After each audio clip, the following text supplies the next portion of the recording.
We're doing it live. Can you hear me now? Tim Frey? Fry. Frayed? Frayed not. Fried not.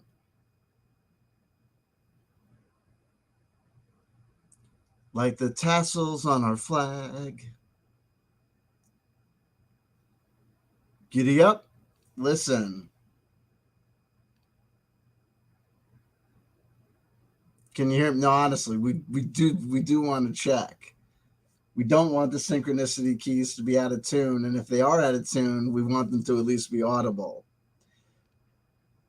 I didn't intend for today's transmission to be centered on uh, David Wilcock's last Sunday's broadcast of June 9th, 2024.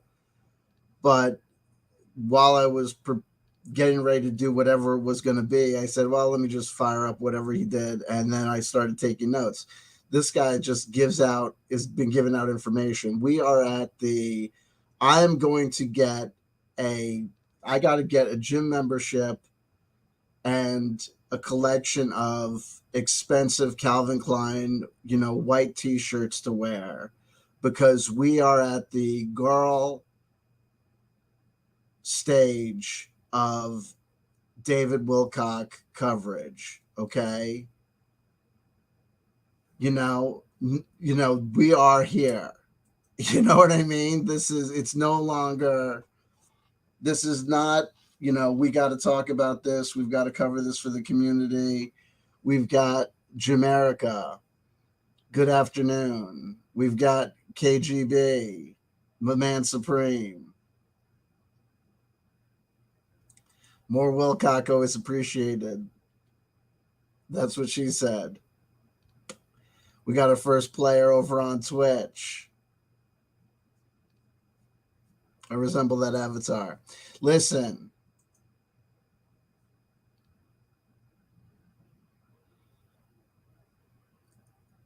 Making the taste sensation all across the nation. What are my thoughts on Dr. Eamon Hillman? I can make that a very easy analysis. I have no opinions. Well, I might have an opinion. I don't have a face for the name. If I'm aware of their work, I'm not aware of their work at the present moment, because if I was ever aware of them, it's escaped my memory. I don't have the ability to comment because I don't know. We've got another Mario by any other name. Brother, life's been busy. Haven't been around. I wish you nothing but the best. No, we'll go with the first one. Lady Babylon. That narrows it down. You know what I mean? It's his channel. Again, that narrows it down. Oh, are they the one that channel Ra? No, baby. Listen, I gotta tell you, there are, you know what I mean? Check out this person, check out this person.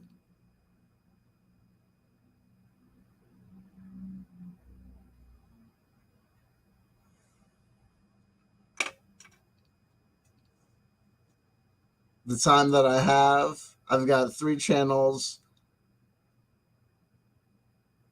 All of them are, you know what I mean, lilting from side to side, taking on water. You know what I mean? He's a Greek translator, says Jesus was found with a naked. Okay, you know what?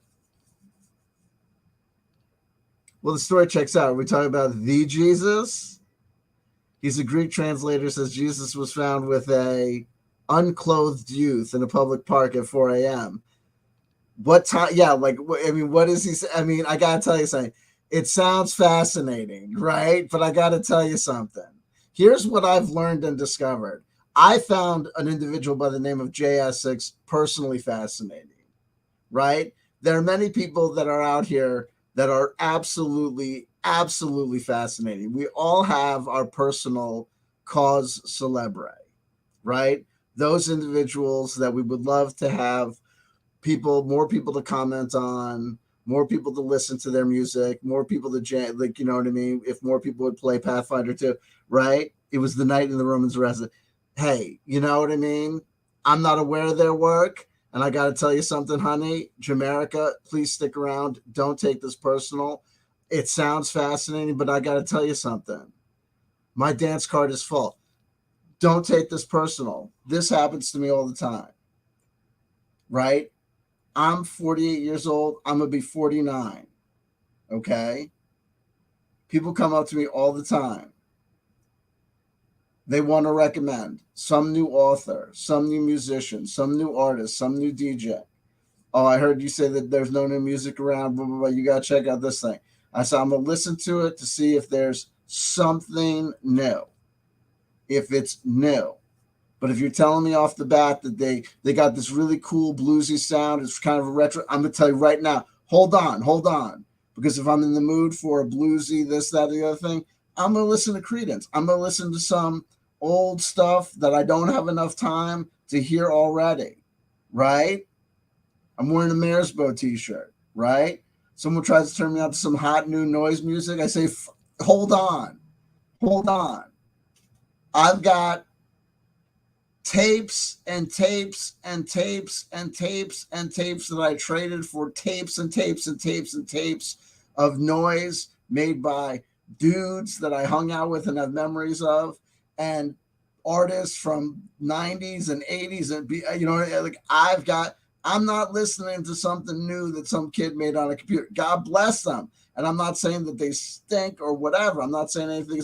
I'm saying there's not time to, that new stuff is for some new, God bless the new kids with the new ear. If you're telling me about somebody new and they're not saying something, you know what I mean? Like, and they're not like, you know, if you're telling me that there's some, if you're telling me that this Dr. Hillman, right, is just fine as wine. They just look like dynamite and they wear next to nothing, and YouTube is somehow letting them get away with it. Send me the link, right?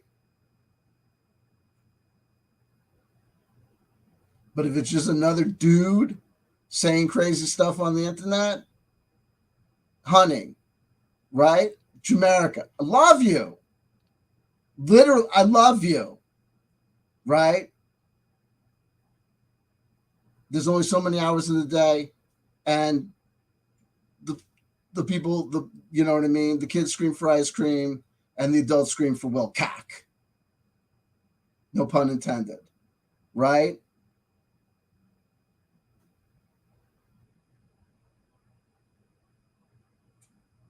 And here's the other thing. Like, it's like one of these things. It's one of these things. Do you know what I mean?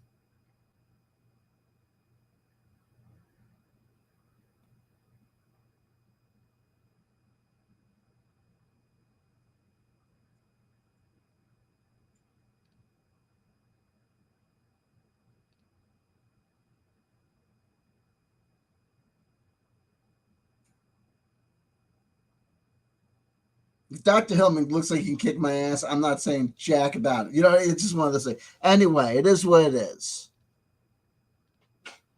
But I love you, but I thank you. I thank you for coming by. Don't tune out. Don't tune out. And I appreciate you saying, hey, I appreciate you asking me about it. I'm telling you the truth, right? Am I not telling you the truth? Did I come out here and BS you? Oh, Dr. Hillman? Yeah, I know. But oh yeah, Dr. Hillman.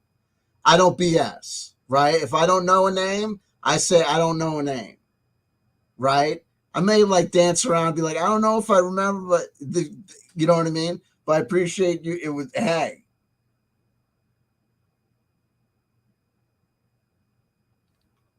Barry Collins, I'm the Messiah and so is my wife. Take a number. But I get it, man. I dig it.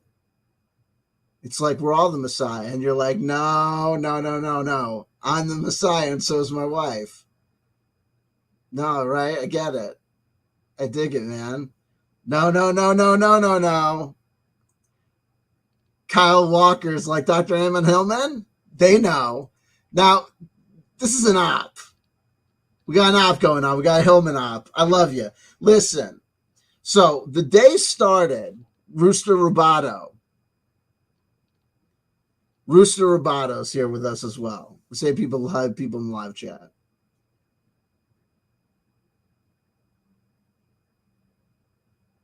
The day started, and I'll tell you something funny. You know, folks, I got the synchronicity key with me. Here's what's funny. The day started, I was putting this book away when David Wilcock started his going over, coming out and doing these. There was a long period of inactivity for David Wilcock, right? There was a while where I was saying to y'all in the conspiracy theory community, the ufology community, I know you want me to bang, go crazy and knock heads and be like, you know what I mean, about these people. Who do you want me to talk about? People are not up. People are not doing what they used to do. And the degree that people are doing what they used to do, the only people that were consistently uploading at one point was Cliff High, and his stuff had become, his material that he was saying had become so toxic that it was literally the case that to cover it was literally itself either running the risk of catching a ban or a warning or a strike myself for inadvertently doing a TOS, running into a TOS problem just by talking about the material, or the potential fan base that he was potentially stirring up or dancing with. There were times I would go back and forth, in his, with his his X fans on X app or whatever, and I'd have to go back and immediately like delete and be like, we're not talking with ufology people here now, right? We're talking with people who are getting heated and using language that is like,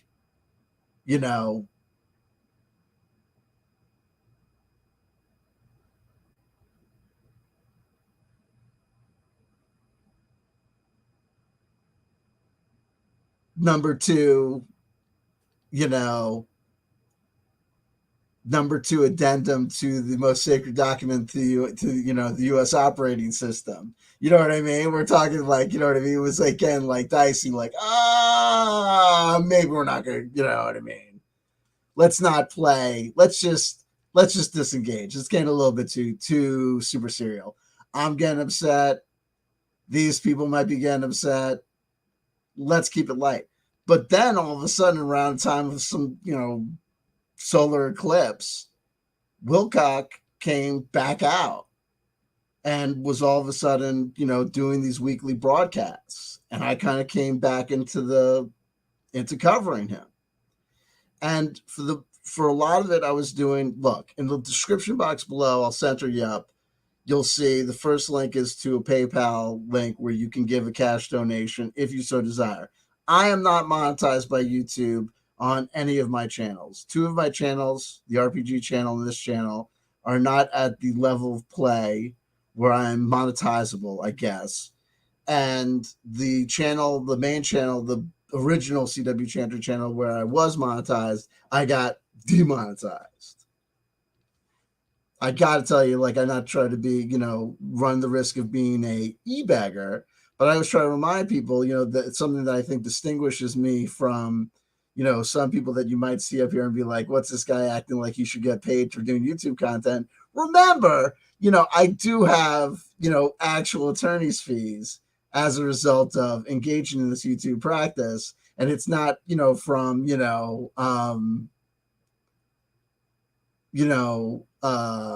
doing anything I don't think anyone here would think was bad. I'm a victim of circumstance. I think there's a consensus opinion there. At least I hope there is. Beyond that, after that link, you'll see there's a link to a Patreon. I do, and I've been very consistent and good about doing weekly Patreon live streams. To join my Patreon, there's no graduated tiers. It's just $1 a month. You can always give more, but it's just $1 a month to join. So if you want to support me, there are those options to support me. And remember, I'm asking for your support in light of the fact that I do have thousands and thousands. I'm not talking about 5,000 or 7,000. I'm talking about thousands and thousands of dollars in attorney's fees. Oh, because I got sued by a guy that David Wilcock helped bring to the public view. And I'm going to stand by my tentpole position that what I got sued for was saying to the world, hey guys, does this guy's story make sense? I don't think it does. Do you? And look at what this guy's doing in the public eye. Does this seem like something that's cool? Or is this, hey, maybe not so good? There you go. Other debates can be had. We're not trying to invite more infamy or problems. I'm just trying to give you a little bit of a backstory if you might be thinking about supporting me on Patreon. Just a thought. And maybe this will be a little bit of a teaser of what you can expect. The last thing I did on Patreon was a live stream that was not just made public to the paid members of Patreon. It was to all the members of Patreon. So even if you go over to my Patreon page, link in the description box below, there's an option to join on Patreon.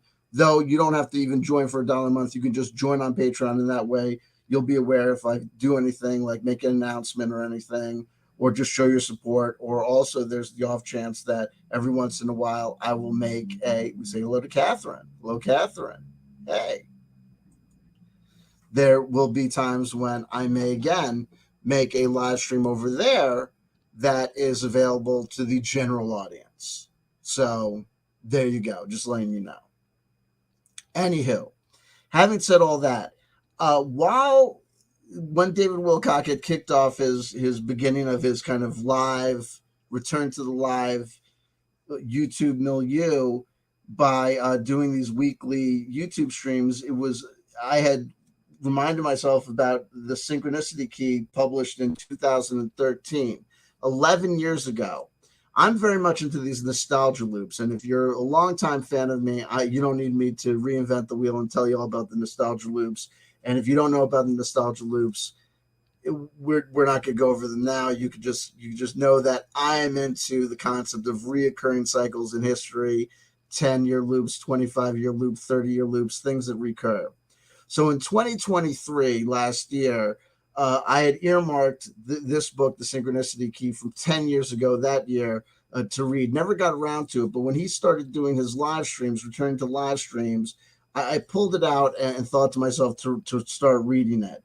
And I got up to the 300s, and then I finally was just, I can't take it anymore. But I had spent about a year about a month in 2013, where I was just reading this book from 2013, only listening to music from 2013, only watching movies from 2013, really bringing myself back there and trying to get into the vibe. If you know me, you know me, and if you don't, you don't, and it is what it is. The point being this is that little time jump, that little time travel jump had ended, but the book was out. But today I was putting things away, and I picked up this book, and I thought to put it away. And for whatever reason, I opened it up and started rereading it. And something jumped out. And I hope I can get back to it. I hope I can get back to it.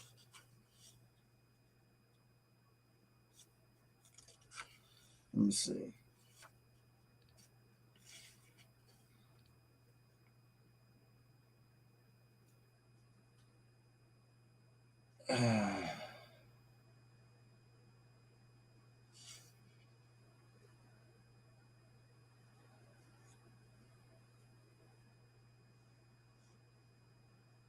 Oh yeah, I think it was this. If this is not exactly it, I think this will work. It just struck me. I don't want to. And what struck me was this. And what my original idea was to share these quotes and to come to a point of view and to basically make a video that said, I want to share this in the spirit of fair use and under the doctrine of fair use. I want to share these quotes from this David Wilcock book from 11 years ago at this point. And I want to share them without comment. That is, I want to just share the quotes, and I don't want to say anything about what I think they mean or meant at the time, what I think they mean now, whether or not I think he was right or wrong, whether I think it's ironic, whether I think it shows that he's prophetic, whether I think it shows that he's, a dunderhead.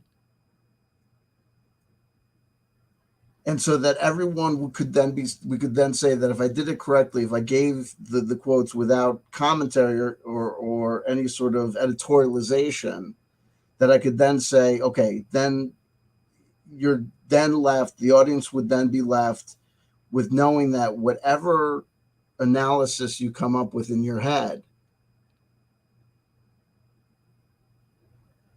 if you don't know me and you don't know David Wilcock fully,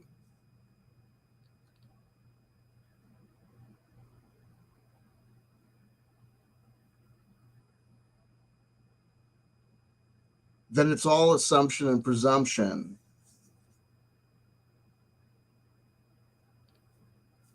What it is, it's all in your head. And then just basically invite people to participate in the comment section below and have their own conversation about it. That was the grand idea, the grand ideal.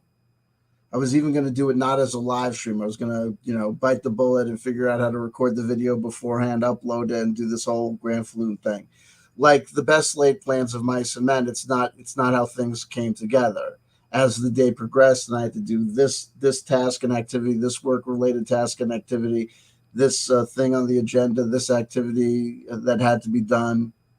Things got pushed off, and this is what happens. I have oftentimes these grand ideas about a project or a thing or a thought for a video. And then what it ends up having to happen is that what ends up coalescing is that you make the best of what the situation is. So oftentimes I end up just sharing the kernel of the idea and then just delivering what we actually have.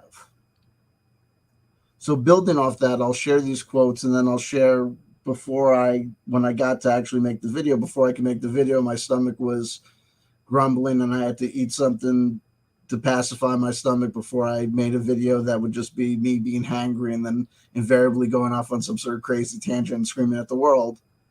And while I ate, I queued up his last video and took some notes. I only watched the first 40 minutes, but like the last couple of videos that he's made during these Sunday streams, he's telling us all this information, this personal information about him. I can relate to David Wilcock. I tell you too much personal information. I've told you too much personal information. I always remind myself before I do these videos. Oftentimes why I try to get myself away from doing live streams and try to get myself to do scripted content is to so that I don't have to end up going, oh my God, what the hell did I say? There was a 3-hour stream and I said, what? Oh, I got to find that part and edit out that part. I'm not going to edit out that part. What happens in 3 years from now when my kids are watching that video and they find that part where I say X, Y, and Z about what I used to do at the nightclubs in New York City in 1997? Oh, Macarena. If I was lucky about what I admitted to doing in 1997, the Macarena would be the worst. I never did the Macarena. That's code. That's code for something far, far worse. Not worse, better. You know what I mean? Were you doing the Macarena? No, absolutely not. His name was Steve. Ba-da-da-da-da-da. Boom. At least I think his name was Steve. He was in character within 15 minutes of when I met him. Then he was Macarena. She was Macarena.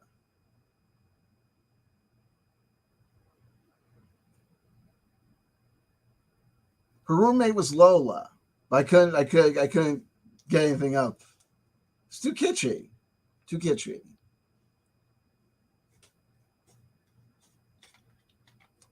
Kitschy.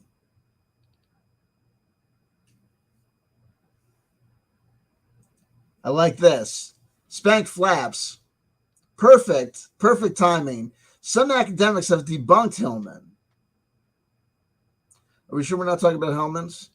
Except for Jesus being caught with a boy. They avoid that problem. That's not a problem.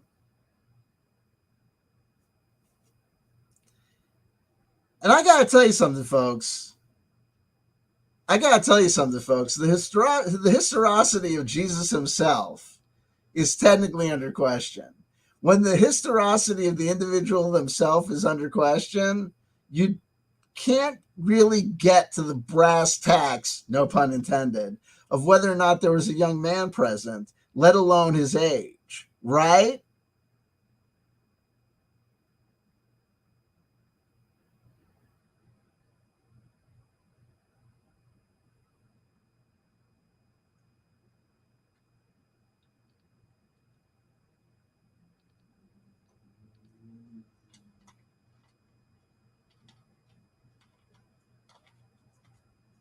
I'm not trying to be that guy, but you know what I mean? It is what it is. We have Intel Lady here with us. Evening, Intel Lady. Her name was Lola.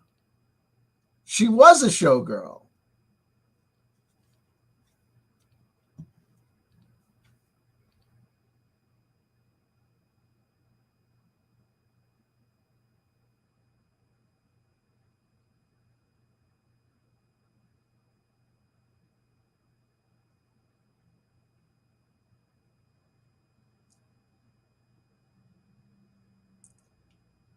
It's like the world's greatest game of Clue is in my head. But behind every library door is a potential ending of a friendship or lawsuit.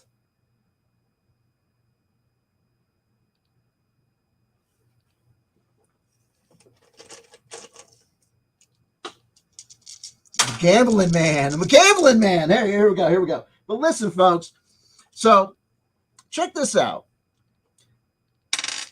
So I was going to do the my baby's going to be a girl. Anyway, I didn't know I was pregnant. Listen. I knew I was pregnant. Listen. This is not about doom and gloom. This is from 2013.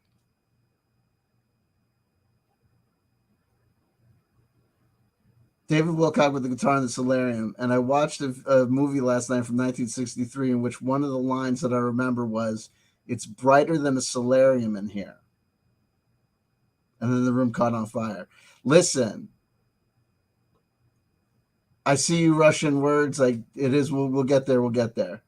Hold on. This is not about doom and gloom. This is fair use. The purpose of this quote is editorial review, even though I'm not going to provide any review. I'm not going to provide any, I'm not going to make any statement about whether this says anything about that.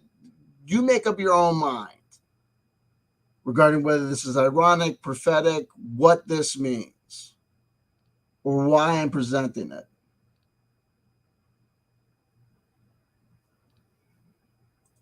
Rooster Sideburb says, "What's going on with that other creeper who has mantis parents and sleeps with a feline alien?" You know, it's been a minute since I've heard it from Stephen Camion. I'm kidding. Come on. No, I got jokes. You know, I don't know. Hey, I don't know. We know that Carrie Cassidy uploaded videos from the Awake and Aware Conference 2023 on multiple of her channels. We know that Simon Parks was there. So there has been recent Simon Parks material uploaded to YouTube. I dip in and out of the scene, and for mental health reasons, tuned out from a lot of people. A lot of people put more of their content onto things like Odyssey, Telegram, BitChute, and Rumble, and I did not make transitions over to there to these alternative programming vehicles. So I don't necessarily know what happened with all of these people, if all these people are saying things, though I have followed Carrie Cassidy, and I've covered Carrie Cassidy material on my Patreon live streams. And she's still holding on. You know what I mean? Donald Trump is still the commander in chief, according to Carrie Cassidy. Google algorithm. I'm reporting the information that Carrie Cassidy is purporting to be true, not information that I'm purporting to be true. I have no idea. I'm paranoid as a heck because I get a warning, but these people, do whatever, and the terms of service, well, no, Carrie Cassidy said channels be bad. But here we go. Look, anyway, check this out. And then I'm going to cover things that he said in the first 40 minutes of his last stream. I've been covering these streams. He tells us what's going on with him. And that's why I said I'm going to get, we're at the Amberlynn Reid, we're at the girl world level of analysis when we're covering David Wilcock. I am not going to be highfalutin about my coverage of David Wilcock in this sense.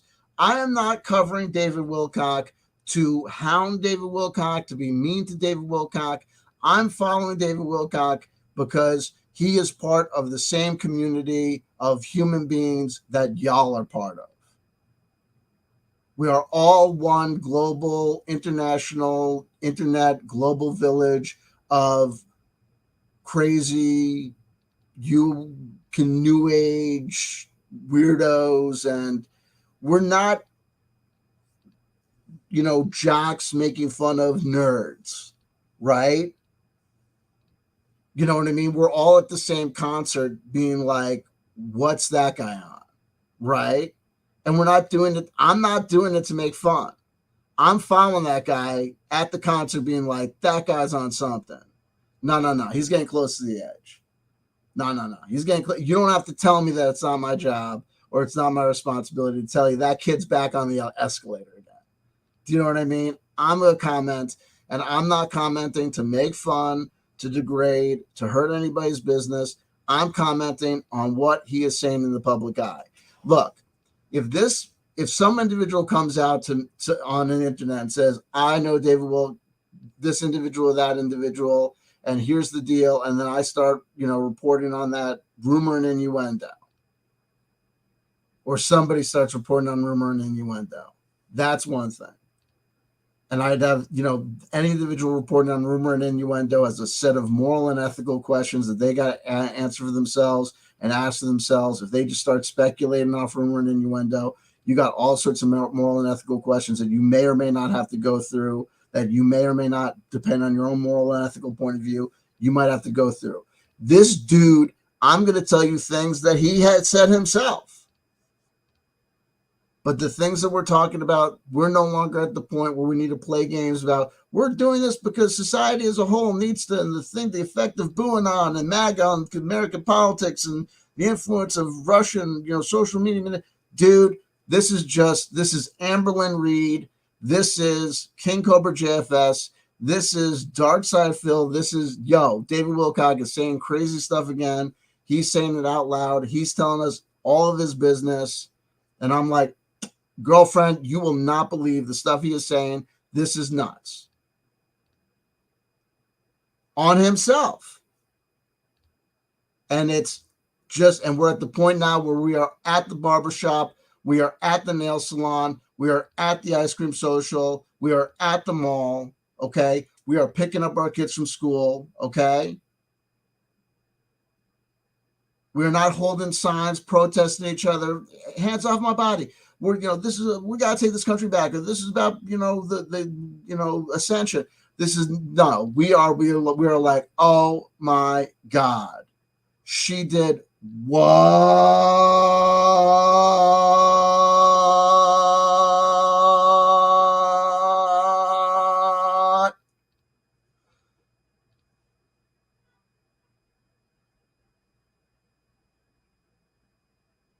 Right? She came out of the bathroom at church, pantyhose around her ankles, acting like she didn't have the awareness to know why she was having difficulty walking, and her baby, bare ass, like she had forgotten to put the diapers on. It was Miss Julie, 89 years old, had to pull her aside and try and fix her up. It was.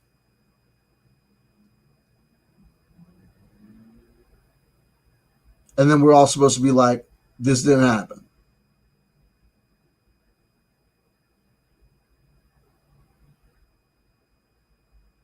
This dude just keeps on saying things out loud on the internet to supposedly 5,000 people watching him live.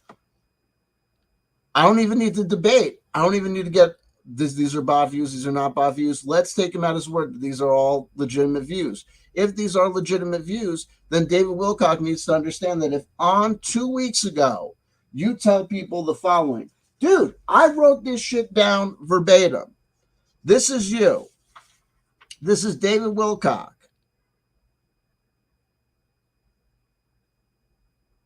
The aerospace company fundraising has been, we try to raise billions of dollars in transactions. They've all been fraudulent deals, have been the norm. It's all the Tuesday, Friday game. The money is coming Tuesday or Friday. They play games with you. It's all con artists and psychopaths.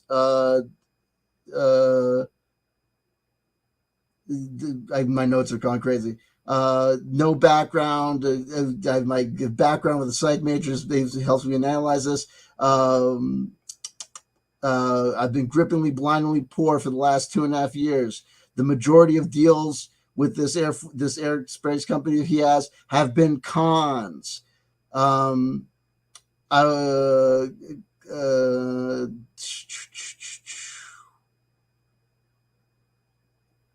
Yeah, he said that the aerospace fundings have been bad deals and cons. He said they've been bad deals and cons, and then the week later he tells us that he's got another $1 million deal going. Once you've told us that you suspect, you've been telling us that you suspect your wife's been cheating on you, or that the deals have been fraudulent, or you're having real money problems. Every week he'd been telling us, oh, I've been having these dire financial problems, but it's okay because we've got this deal with Nigeria, or we got this deal with an African country that's, I can't tell you too much, but I can tell you that we got a multi-million-dollar deal that's gonna come together, and once it does, all my financial problems will be fine. And then every week it was another, well, we're going to make a deal with Mitsubishi, or we're going to make a deal with this kind of Japan's. Oh, and actually the deal with Japan is actually works with this synchronicity. It's actually predicted by this Michael prediction, whatever. Saying until finally he breaks down and says, actually, these deals have all been fraudulent. And then the next week after telling us that the deals have been fraudulent, going back to the same game during a black swan or two and going back and saying, oh, no, we got it. My money problems are about to be done because we got a $20 to $22 million deal that's possible this week. And that's not a lot of money for us. You just told us the week before that all these deals were fraudulent. All those deals were fraudulent, but now you got a $22 million deal that's about to happen.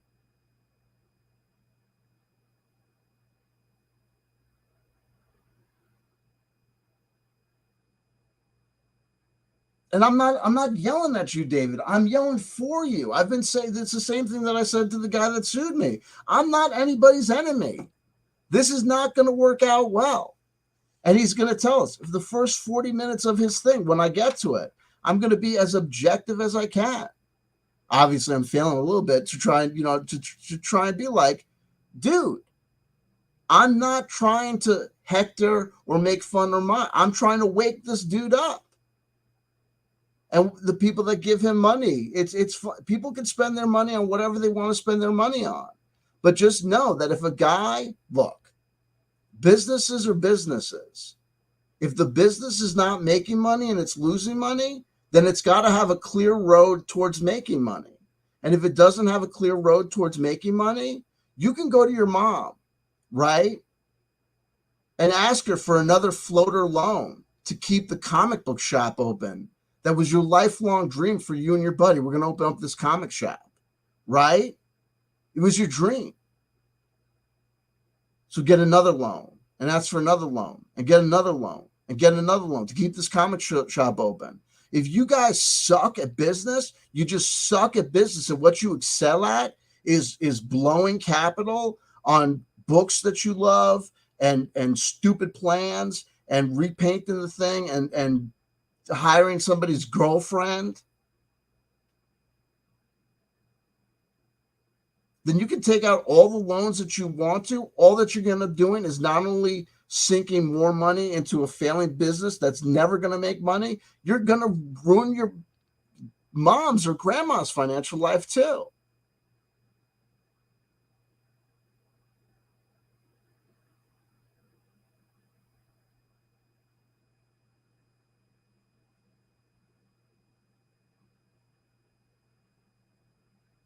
It was 2019. I was with a girl that's no longer my girlfriend, right?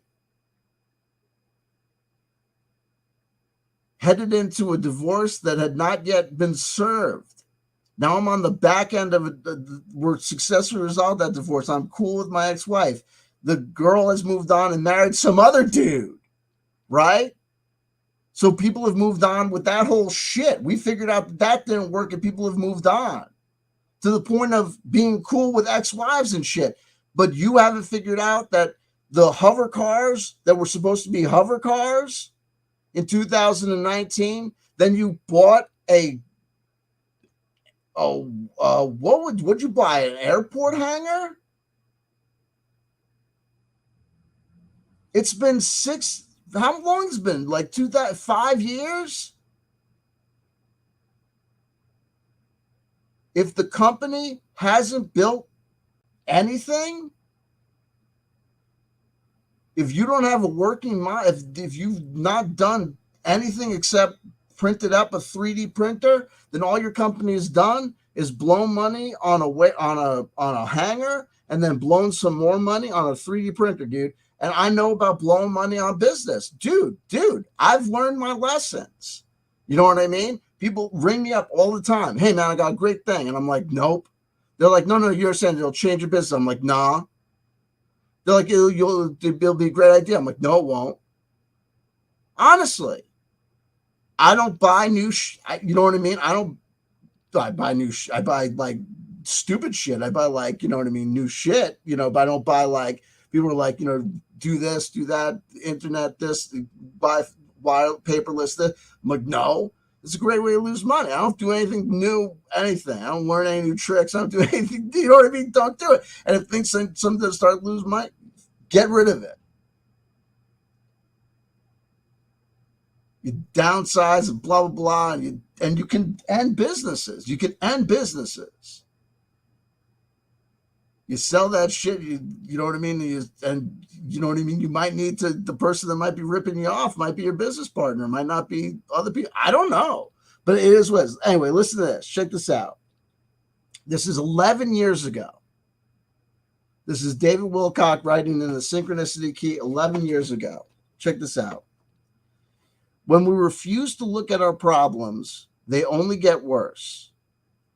This applies on the collective level as well as the personal. As I said before, the sheep effect can be very strong, and you may even feel physically sick as you read this.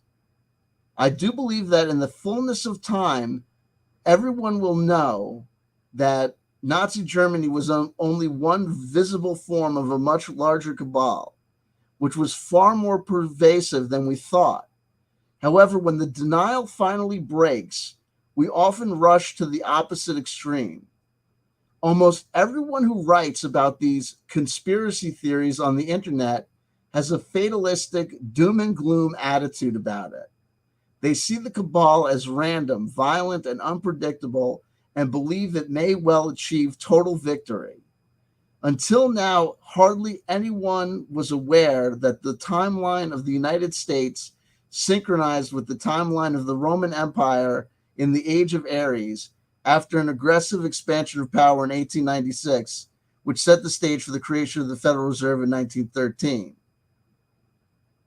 This is not the part I wanted. Hold on. Oh, here we go. Here we go. I think this is it. Sorry. I apologize. It does appear that the cabal are posing as wolves. Okay, shit. It does appear that the cabal are posing as wolves in sheep's clothing and have specifically targeted Christians for many years now to form a support base. It has become increasingly obvious that the Republican conservatives have portrayed themselves as if they support family values while actively pursuing aggressive imperial policies similar to those of the fascist regimes their forefathers secretly financed in World War II. These policies are also similar to those of the communist Soviet regime they covertly built up in 1917. The fans of conspiracy websites have become akin to religious zealots in their own way, increasingly addicted to an endlessly replenished daily diet of sarcastic, victimized, angry, and hopeless rantings that give them a temporary high of righteous anger. Each new burst of fear porn soon bottoms out into a much harder and longer-lasting crash in which the conspiracy reader is drowning in a prison of fear, depression, paranoia, and loneliness. This can have a terrible effect on the peace and harmony of their families as well.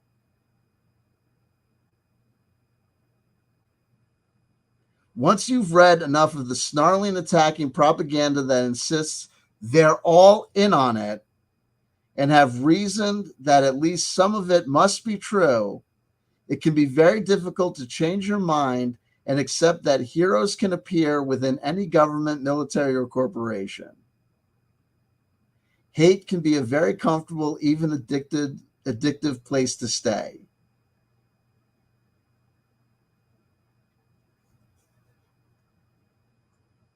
Moving on to the next page, and that appears on page 314.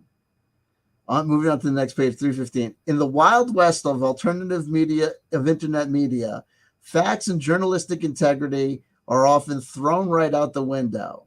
This makes it the ideal breeding ground for tabloid-style propaganda to be distributed as seemingly independent and patriotic reporting. Until we withdraw our projections from the world at large and embrace and forgive the shadow within ourselves, we will always be looking for the next great devil in our global lucid dream.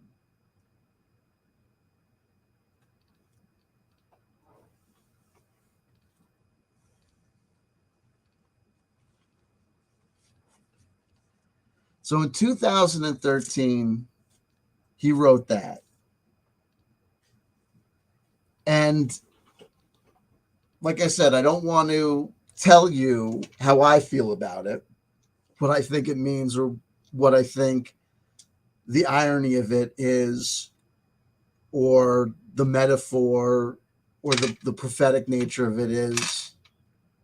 Let you decide.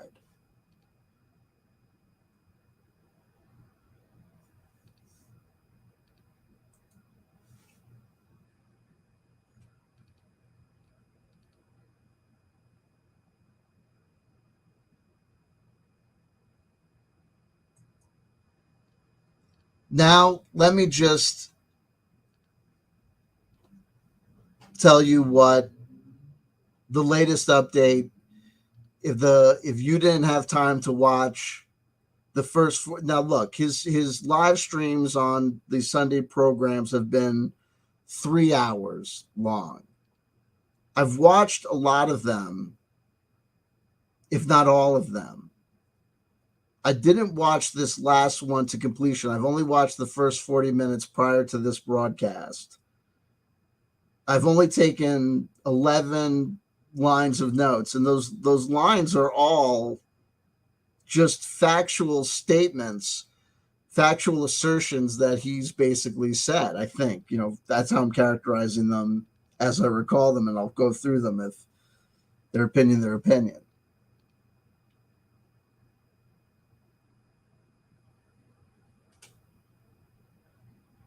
But these are just his words. This is not, anyone else's opinion. This is not anyone else's assessment. This is not something that I'm gleaning from public records that are available from New York State. This is his take on his statements about what's going on. I don't know what's actually going on with his business in New York State, but something clearly is going on with his business.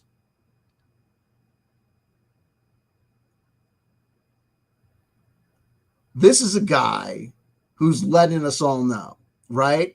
Like Foodie Beauty telling us enough information for us to know as a public, well, it's not for me as an unqualified, not qualified mental health professional to assess whether or not that dude is an abuser or not. Clearly this is a dysfunctional relationship. And clearly, if she's under the impression that she's involved in a loving romantic relationship with Nasir or whatever, it's not true. He's abusing her. You know what I mean? Or it's abusive in some way, shape, or form. I can't remember his name. And I keep on going to those touchstones, because the term lolcow can be a pejorative, but it can also be just a definitional term that serves a communication function, right?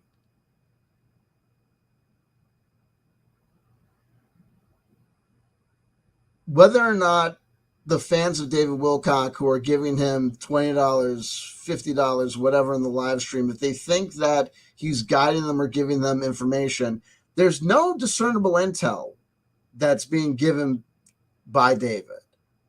Okay?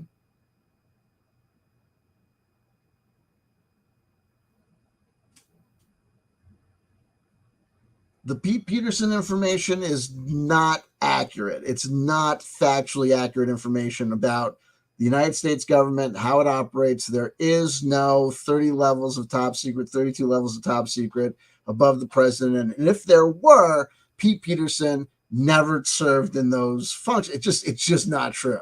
There's just no project. It's like, look, how do you prove a negative? Do you know what I mean? Like, can I prove that there's no God? Can I prove that the historical veracity of the existence of Jesus is in question? Look, if someone wants to say that the historical veracity of the existence of Jesus is without doubt, we're at an impasse. People can make statements of belief and assert that those statements of belief are statements of fact, and state that those statements of belief, posited as statements of fact, create an issue of debate.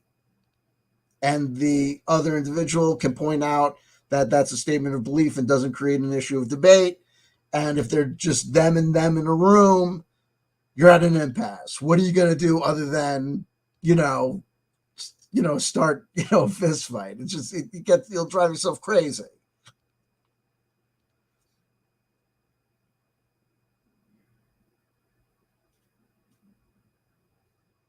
But where the rubber hits the road is the following. Just like when Amberlynn Reed or Foodie Beauty tells us a piece of medical information that we could say to ourselves, oh, that seems like a legitimate, true medical information fact. That sounds like they got really scared last night, like they may have had a heart attack, or they may have had a mini stroke, or they may have almost fell down the stairs, or they got really scared that they could have died or something. When David Wilcock tells us about a financial situation like needing to call someone for an emergency re-up for money, when he tells us about this information, we could say, right, they're probably not BSing you,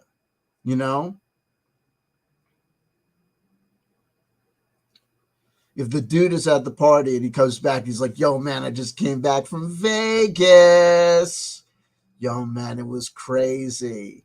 It was crazy. It was crazy. There were girls all over the place on my dick, and I was like, Deutsch, Deutsch, Deutsch, Deutsch, Deutsch, Deutsch, Deutsch, Deutsch, Deutsch, Deutsch, Deutsch. I don't want to go back to Vegas, man, because I don't know how many babies I got in Vegas. I'll show up in Vegas, and I'll be like, yo, man, that kid looks like me, dude. I'm serious, bro. I was out there. I was like, yo, we'd be at the beach, we'd be at the pool, and I'd be like, yo, man, what's up? Oh, douche, douche, douche, douche. You'd be like, you know I'm bullshitting you. You know that dude's bullshitting. But if you see me at the party, and I'm like, yo, paranormal hood, man. Yo, man, I don't know what the fuck I'm going to do, man. Oh, I owe all this money, man. Yo, I borrowed like 10,000. I borrowed like 10 G's from the street.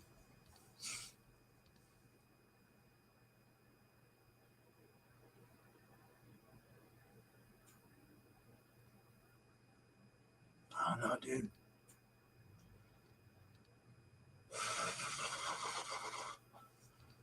It's fucked up. No. It's fucked up. I was even thinking about going down to Houston. I was thinking about going to Houston. My phone fucking rang, and it was the fucking dudes, and they were like, you know, we got connections in Houston. I was like, this fucking read my mind, man. Fucking, yo, man, they're gonna fucking kill me. They know where my fucking sister lives. They were talking shit about making her walk in the streets, man. What fucking dead? The fuck was I fucking thinking that? When I go down like that, man, you know I'm not bullshitting. When I'm talking like that, you know I'm not fucking bullshitting. When I'm talking about good shit, when I'm talking about making this deal $22 million here, $22 million there, you know I'm bullshitting. When I'm fucking crying and telling you that I'm fucking poor, you know I'm not fucking bullshitting at all. You know I'm telling you the fucking God's honest fucking truth, right? You know I'm telling you the God's honest truth. So, AB, David Wilcock goes back and forth. 2 weeks ago, he said that, no, it's 3 weeks ago, he said all these deals were BS. He had all these deals that he was running in. It was the Monday, Friday game, their Tuesday, Friday game. They're running them around. He's got no money, yada, yada, yada. All these deals turn out to be fraudulent. All these people are BSing. Despite the fact that up until that point, he was saying, oh, there's going to be another deal. We got another deal. Another deal is about to come through. It's going to be coming through with Japan. It's going to be coming through with this African country. Despite the fact that what country, hold on. You're telling us that there's countries that have a choice between, they got choices between buying vehicles, planes, from Lockheed Martin, right, or McDonnell Douglas or whatever, for X number of whatever, like the contracts they've had with these companies for X number of years, right, for $1 million this plane, this million this plane, this million this plane, this million this plane, whatever, but instead, you guys are in the running. You and Chris Beskar, they're going to make a deal with you and Chris Beskar because you've got a plane that's going to cost less money, but it's got anti-gravity technology and could go into outer space. That's great. But what exactly have you guys built? You don't have a prototype. You don't have what? You got nothing. Oh, but you do have something. You just can't tell me about it. You can't tell the haters about it. And when we ask you when we point out the fact that this sounds like this is ridiculous stuff, we're just trolls. We're just haters. We just can't deal with the fact that you guys are just trying to save humanity. And if we try and say anything about it, we're just, you know what I mean? We're just, terrible, terrible people. We're not trying to help you. We're not trying to wake you up to the fact that it's patently obvious that you're running into a real problem. And you know what I mean? There's a serious situation here that might ruin your life. And you'd be smart to listen to people and say, oh, we got to stop the bleeding. You don't have to tell Chris Beskar to go to hell, but you have to tell him, you probably should tell him this ain't working, man. I put X number of dollars into this thing and have seen shit results. Foxy's friends, what's going on? Yeah. We also say to Nick Mayo Orgo. Yeah, say hello to Nick. He started on mute. Habits of the best of us. This is from June 9th, 2024.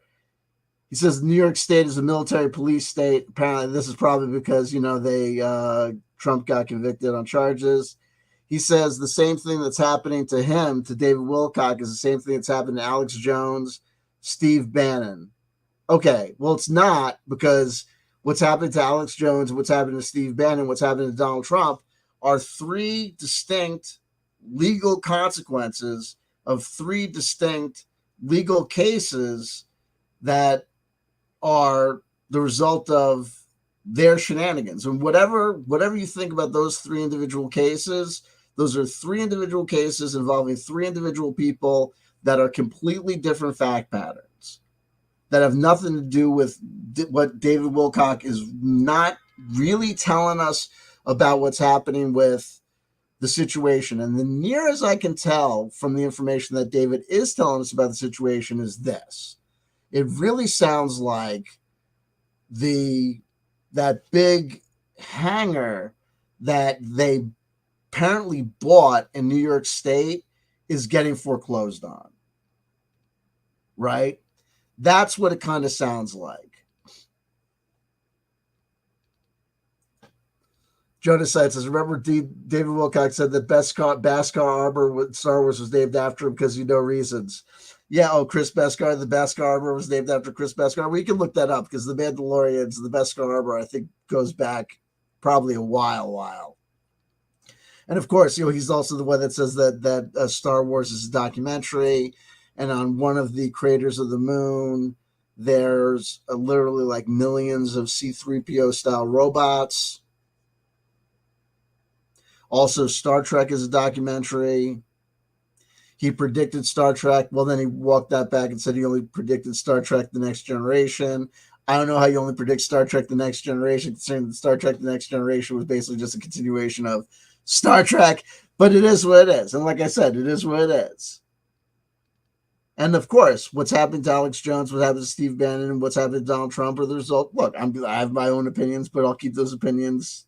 It is what it is. He then says several factual statements about what is happening. He says that their facility is under attack.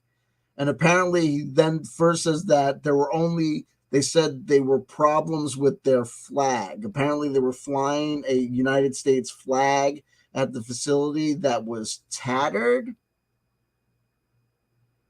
And that because it was tattered, they ran into all these problems, so they had to replace the flag. And then he goes on and says they are trying to take it from us. And when you make a statement about a property and say they are trying to take it from us, that would indicate to me that we're looking at some sort of foreclosure action or some. He says then he went on to say that they're also saying they sent them a cease and desist. He also mentioned that Amazon was setting up across the street. And he seemed to imply that there's some sort of conspiracy with Amazon as well. We're about to get funding for over $100 million, though, so all our problems will be solved. Dude, 2 weeks ago, you said that all this stuff was fraudulent. And a week ago, you were saying that you were going to get funding for $20 or $22 million. Now you're going to get funding for $100 million, but just before you were saying it was fraudulent. Dude, are you bullshitting yourself or are you bullshitting us? Or maybe you've got the funding, but who's funding you for this amount of money? Because here's the deal. If you've got what it takes to have $100 million to invest, either you have the business acumen to get $100 million and to make $100 million, which would probably indicate that you have the intelligence to assess businesses that are good investments from businesses that are not good investments, which probably means that you're not going to give $100 million to two guys like David Wilcock and Chris Beskar, who, despite having huge claims about having advanced technology far superior to even what the best technology known to man is, don't seem to have any sort of workable, demonstrable things to show for it. Or you could take that $100 million and put it into the S&P 500, or put it into a money market, several money market account, or just, or build your own company, or just do something else with it, or put it into Amazon.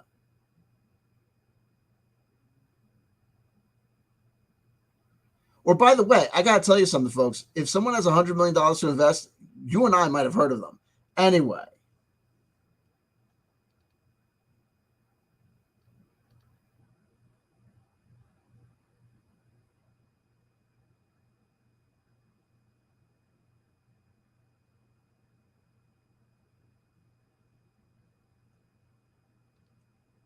There was a Sandy Hook verdict. He starts talking about a Sandy Hook verdict. The people got trolled online. So then there was a $73 million judgment against Remington. Yeah, but Remington, the gun company, didn't get that judgment against them because the people got trolled online. The person who got the judgment against them for the people getting trolled online was Alex Jones, the person that you said was just like you. The level of disconnect is incredible.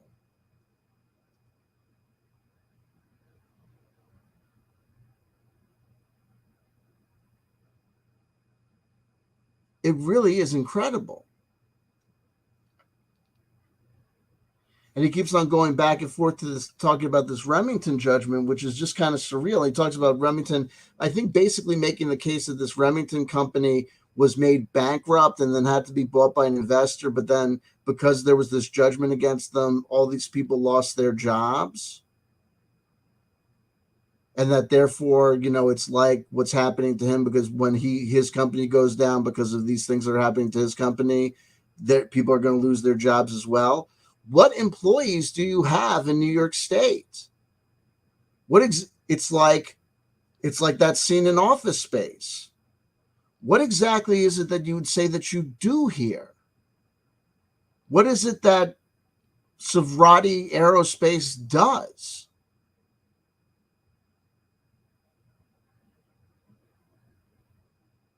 You were going to build hover cars.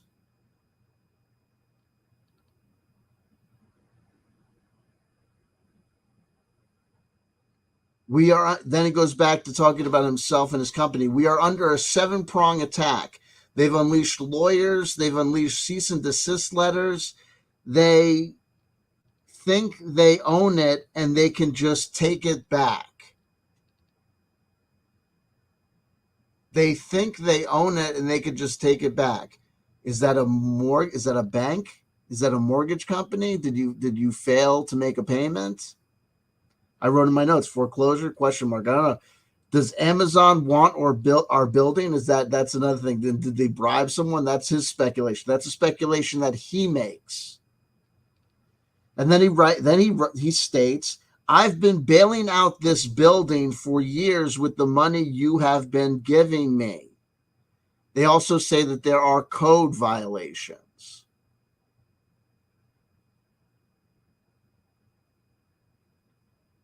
I had debt after the divorce, but this is far worse. But by next week, we could be fine. You've been saying that all the time. This is like the Monday, Friday game. This is like him talking to his audience. I am not saying that he is consciously manipulating his audience, but every time he talks about these money problems, you see the same people. There's a guy, Darkside Phil, and the detractor community of Darkside Phil, the majority of people who talk about Darkside Phil are not people that are fans of Darkside Phil. They are quote unquote critics of Darkside Phil, so-called detractors, who clip his channel, who comment about him, that follow him, they follow his finances, and they follow the people that give him money, and they talk about people that have talked about being bankrupt or going bankrupt, giving donations to Darkside Phil, a person who is a kind of a low content video game streamer who, won't get a job or whatever else the criticisms of him are.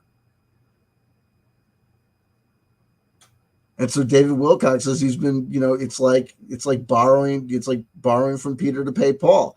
If you have this money pit, if you have this large air hangar that's essentially doing nothing, if you have this so-called aerospace company that is a lost leader that's doing nothing, then you can take all these donations from people. But if you're taking donations and it's just, if your income exceeds, your debts, you're playing a losing game. You're still going to end up bankrupt. And it's also interesting to me because he does talk about having bankruptcy attorneys. He has mentioned being in bankruptcy proceedings. That goes back because you can't really tell with this guy because he tells us an awful lot, but he's not exactly truthful. I can tell you, you guys know. Did Benjamin Zavod, what's my name? Is my name CW Chanter? No, that's my that's my name on the internet, right? What's my real name? My name is Benjamin Zavod. Am I a lawyer? Yeah. Where am I from? New Jersey. Did I have an affair? Yes. With whom? Kelly. Was she a tall blonde? No. He likes the short stacks with the big booties. There you go. She was like this. You know what? Did it last? No. Was it divorce? Yeah. Is it okay? Yeah. The kids talk to him. We everyone gets along now. It was the best thing for us. We survived. We're a tighter unit now. That's all true. That's what happened. It's not, you know what I mean? I'm not shining like a diamond, but you know what I mean? Like the part of it's like, yeah, I fell in shit. I cleaned myself up a little. You know what I mean? Don't hold me so close till your nose. Not until you brush me off and wipe me off. I don't bullshit you. I tell you where I'm from. You take the good, you take the bad, you take the rest of where you have. You CW Chanter. That's who I am. You know what I mean? I don't BS you. I told you what the attorney's fees are. If I don't tell you what the attorney's fees are right now this minute, it's because I don't have the number to tell them. You know why I don't? I don't concentrate on it like that. I'm trying to drive myself crazy. But I don't make up numbers either. I don't say it's like $150,000 because it's not. Well, I'll tell you it's more than 5. You know what I mean?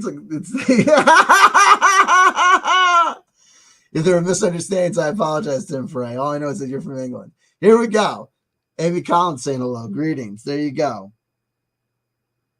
They goes, but by next week, they goes, Trump and I have parallel karma. This guy doesn't get it. He gets it, but he doesn't get it. The irony is strong with this one. Trump and I have parallel karma. You might be right about that, David. You might not get how you're right. You know what I mean? People say things like, I feel a little bit like Job here. You got to read the whole thing about Job. Job is not just a guy. The whole story about Job can mean a lot of different things in a lot of different contexts. But one of the things that people need to understand is this, is that, you know what I mean? Like, no one does anything 100% correctly.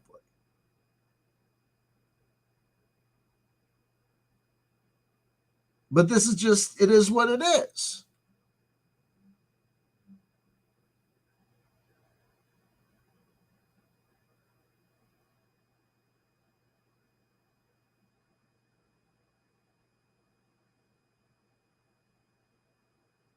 You can't act as, you're an adult now. You know what I mean?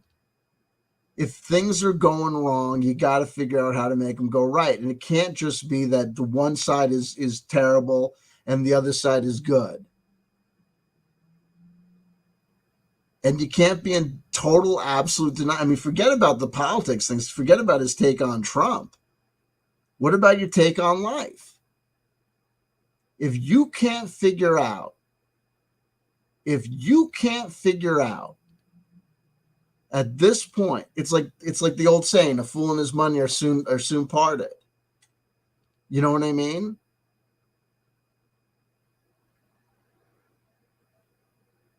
There are some people that can run themselves into some hairy financial situations.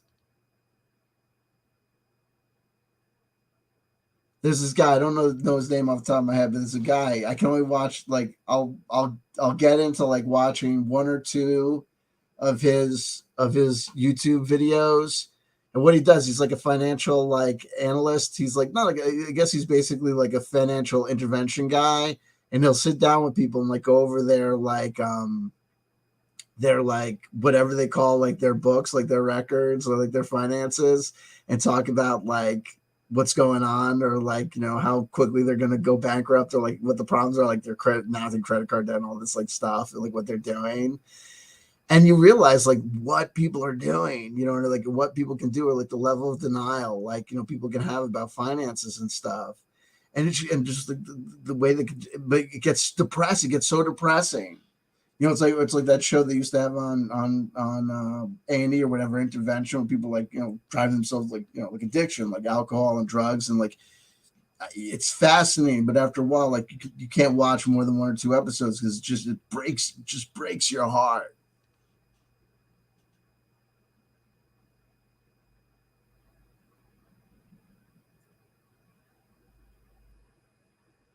It's it reaches points where it's like it's okay.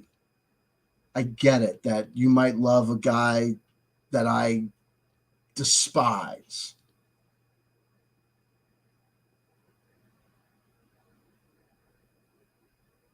and you might believe that things that I see as okay media behavior you think is a clear sign of, you know, persecution against a person or whatever.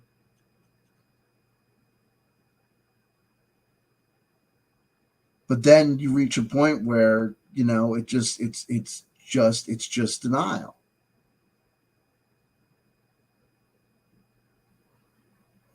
This jury, this independent jury, and this independent jury, this judge, and this judge, and this judge in different states, they're all in on it. And this fact, and this fact, and this fact, they can all be ignored.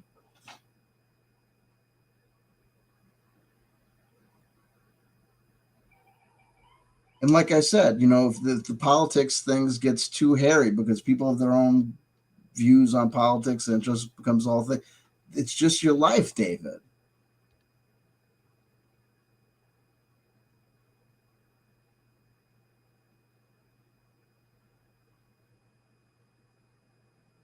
In 2015, 2016, 2017, I was saying this all stuff that these people are saying is bull BS and bull crap, and they shouldn't be saying, and they're lying and manipulating. And people were saying, I don't think so. Just you wait and see. Just you wait and see. And I said, okay, let's just wait and see. But now it's 2024. And individual X, Y, and Z's come out and said, oh, what I said then was different than what I said now because, and we know that Buanon was not anything other than some person on a computer. And we can see that Donald Trump did not have anything stolen from him. We know that the people that tried to say that it was stolen are racking up convictions. People are going to jail.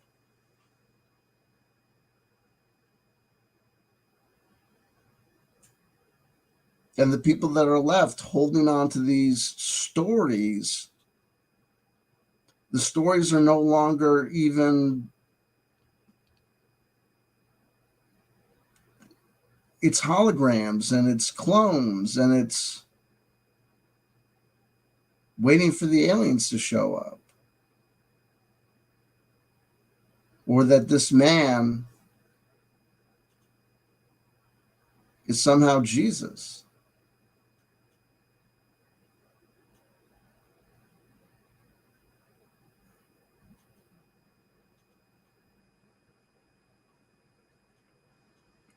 But people are people, and people are going to do what they're going to do.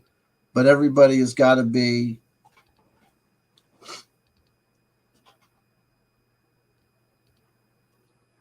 I don't know what people got to do. They just got to be, you know, as present as they can be.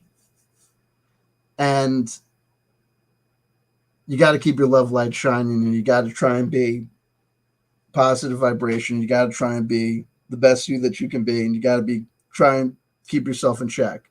And the way that I've always tried to do that is by trying to do this kind of this test. Am I doing something that is not only good for me, but it's good for the people, but it's also good for the person that I'm would supposedly be coming up against? Meaning the activity that I'm engaged in now, having this conversation with you, making this broadcast, doing this presentation, is it not only of service to myself? I'm, getting my, ego stroked by talking, and, being a blah, blah, blah, big talker, you know what I mean? Look at me, my big ideas. And, seems to me that blah, blah, blah. And I'm not a big fancy city attorney, but it seems to me that, you know what I mean? I put this in the square, whatever. But it's also, some service to you, wake up, people, you know what I mean? And if you're listening to David Wilcock and you think this is the truth, think about it, just to take a moment to think about it. But it's also service to these other guys. I don't hate anybody. I don't hate the guy that sued me. I really don't. I really don't. I get it. This guy I met, Hank Jones, he took me on this wild trip.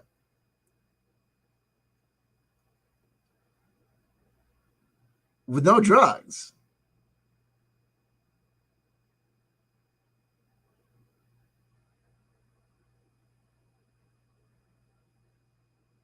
His central point was this.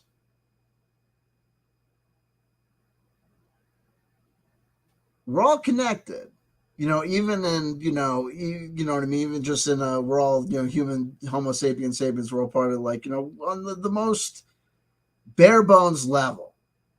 We're all in this together. You know what I mean? Like, where we go one, we go all. Kind of. And it's like, doesn't mean, you know what I mean? You need to, like, you know what I mean? Like, let the next guy, run you over. But, it does mean you can get it. You can, just open yourself up. And it's a service to you, because you don't let these people drive you crazy, and don't, try not to drive them crazy. And it's like, look, I'm not trying to create a barrier to David Wilcock getting better, if it's possible, dude. I mean, but at a certain point, like, the guy's older than me, and people are made certain ways. Do you know what I mean?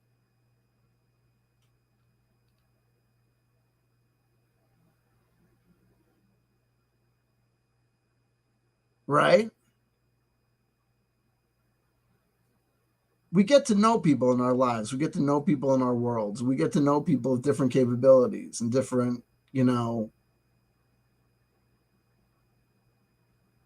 different capacities, right? You might have a family member who's,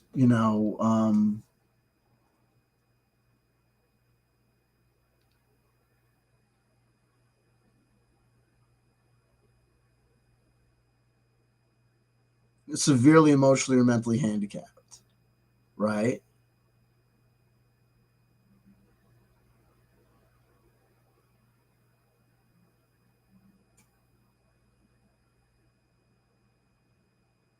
From the minute they come into their family's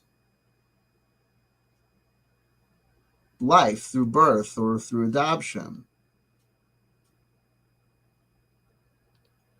the journey is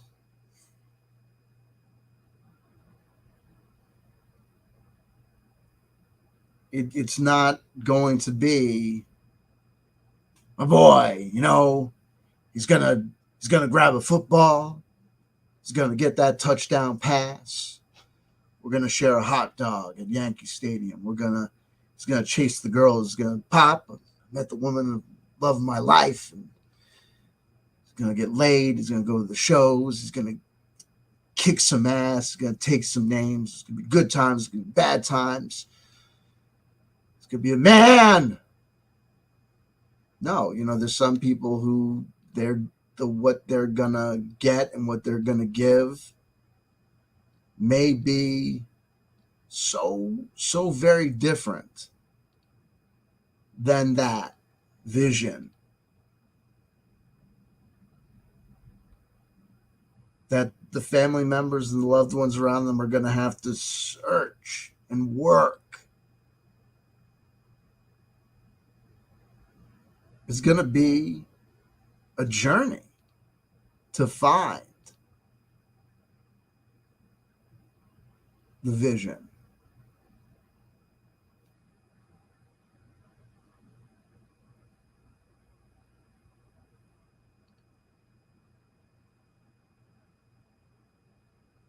And some people that, David may not, it may not be in the cards for him to, he might not get it. If he hasn't gotten it now, right?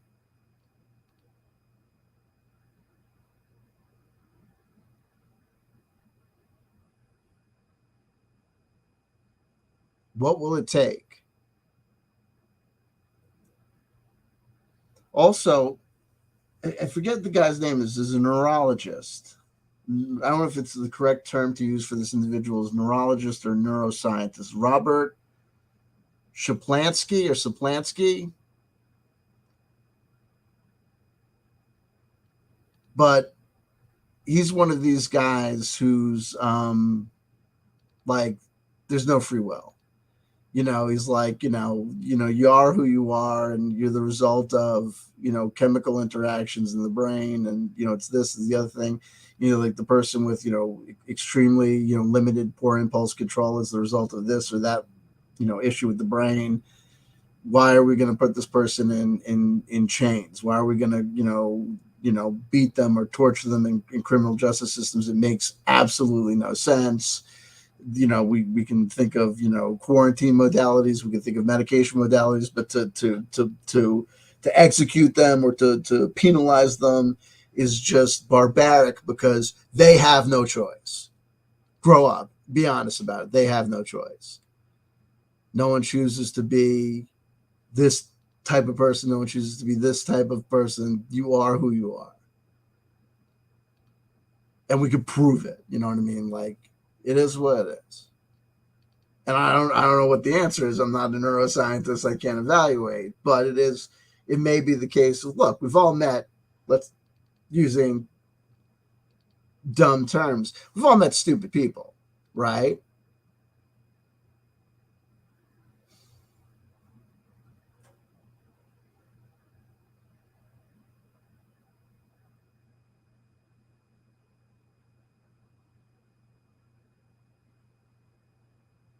One of the biggest things that this is not to call them stupid, but like when I was being a new parent, especially,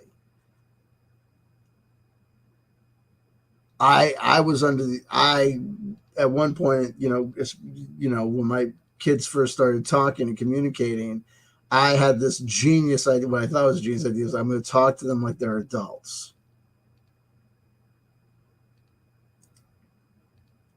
So smart, right?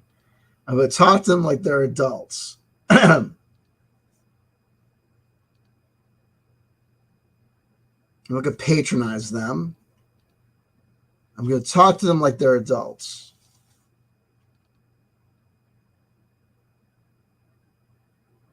And so my wife at the time is the educator, and she's also not a moron like me. It was like, what are you talking?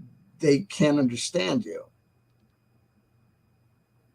Your vocabulary is you know what I mean. You're talking like, this is a line that I'm taking from Idiocracy, so don't take an insult.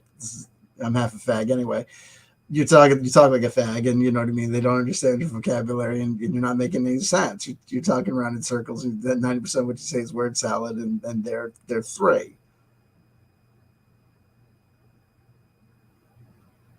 And I challenged her. I said you don't know what you're talking about. So I'm talking to them like they're adults. And so then we met with a therapist, and she said, "No, your wife is absolutely correct, and you're a fucking moron."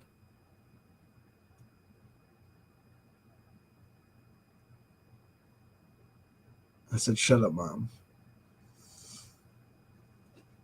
Okay, listen. It is what it is, folks. It is what it is. I've said what I've said. It is what it is. The dude, I've reported the information, the facts that he has told us. I'm not telling you anything that any whistleblower came and told me. He's telling us. He's had lawyers on his ass. They're sending him cease and desist letters. They're trying to take it back. It's apparently it's might be some sort of foreclosure, and he's analogizing his experience to Alex Jones, Steve Bannon, and Donald Trump. Well, if you want to if you want to say you're just like those guys, I don't know if you want to do that, because the fact pattern from those guys, as far as I can assess, is that those guys are, remember, folks, these guys, Alex Jones, Steve Bannon, and Donald Trump, are not on trial at this point. Well, Alex Jones, Donald Trump has more trials coming up. But as far as the trials that have already taken place, these people have already been found guilty or have already been found civilly liable for certain things. So the consequences these individuals are already reaping, they have been found by a jury of their own peers in certain instances. I don't know what the thing with Steve Bannon exactly was, but they're in trouble for things that they did.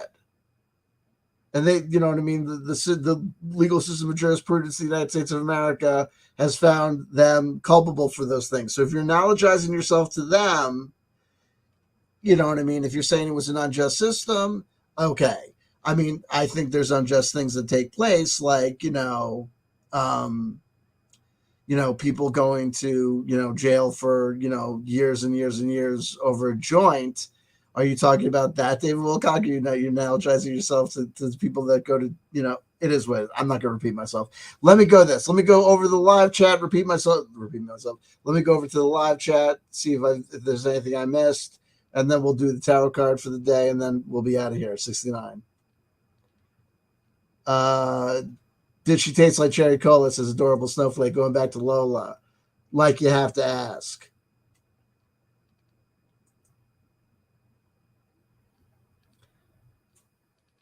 Ken Speak says howdy.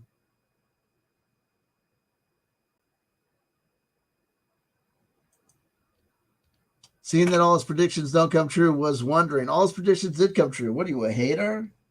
How are you going to say his predictions don't come true? The Michael prophecies, that thing that was clearly a nuclear weapon in the hand of Ronald Reagan, well, we thought it was a nuclear warhead in the arms of Ronald Reagan. But now we clearly see that it's actually a needle, which obviously refers to heroin. I mean, the medical crisis of today.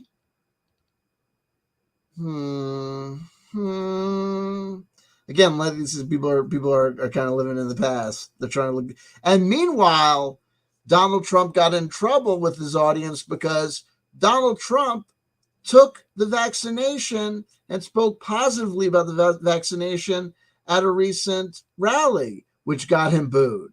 You can't win.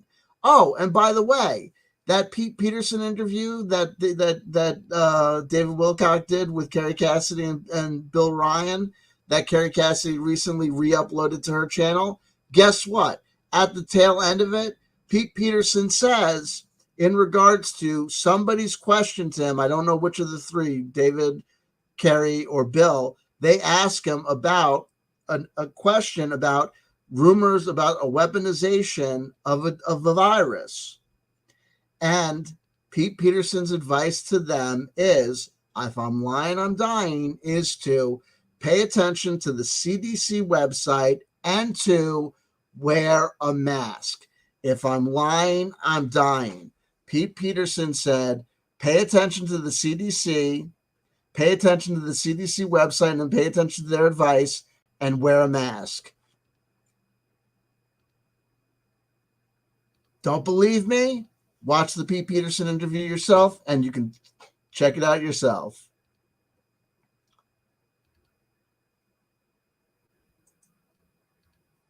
Can't speak. I suspect most of them have no choice but to put up paywalls and farm a targeted audience that's gullible enough not to expose them because they can't do what they used to do in front of everyone anymore. But it's a catch-22 because, take it from me, people don't like paywalls. You got to be out there.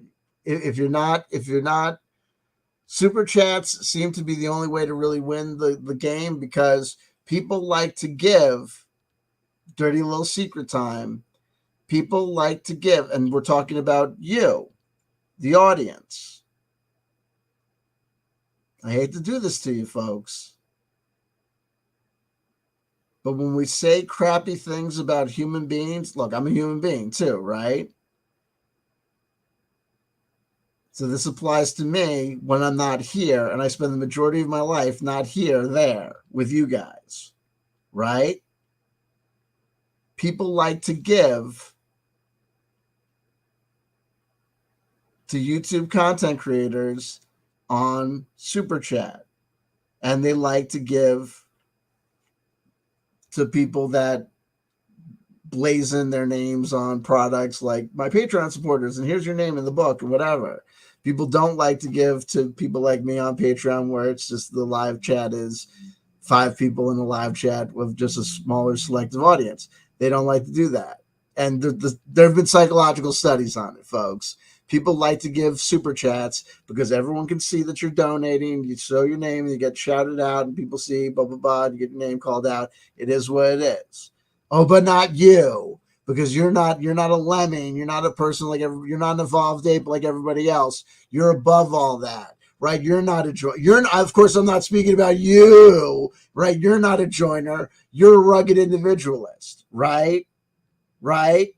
That's where you wear a black leather jacket like a rebel, or you have slicked back hair, or you shave your head, or you have earrings or a piercing or tattoos like a rebel.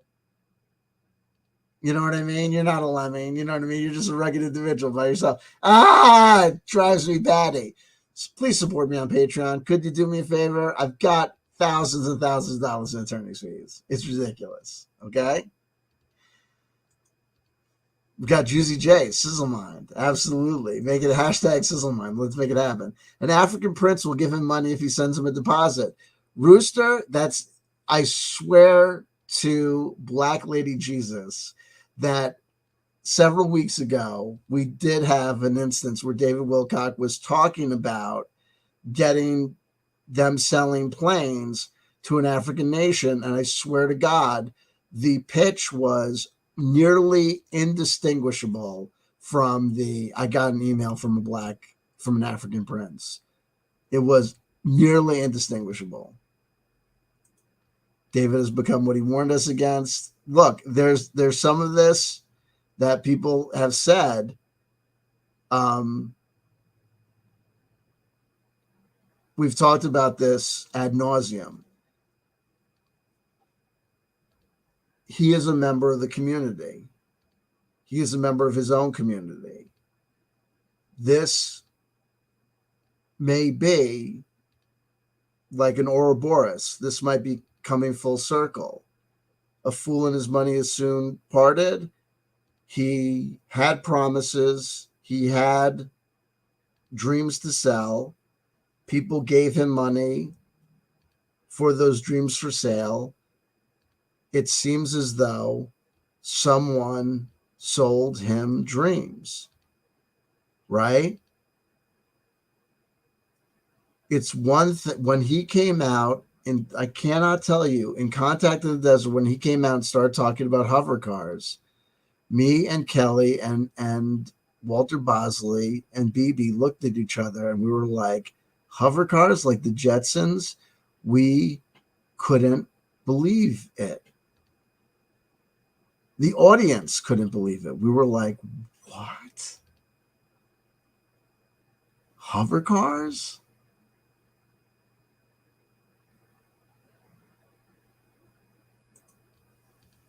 Project Camelot Wilcock was a lot more fun.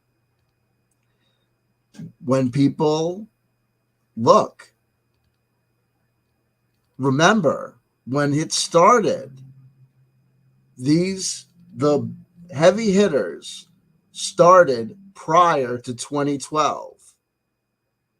It was the lead up to 2012 and the fantasy energy around 2012 that got these people established. The synchronicity key is published in 2013. I've got to, I don't want to say anything that's incorrect, but to the best of my knowledge, this book, The Synchronicity Key, is the last major book by David Wilcock.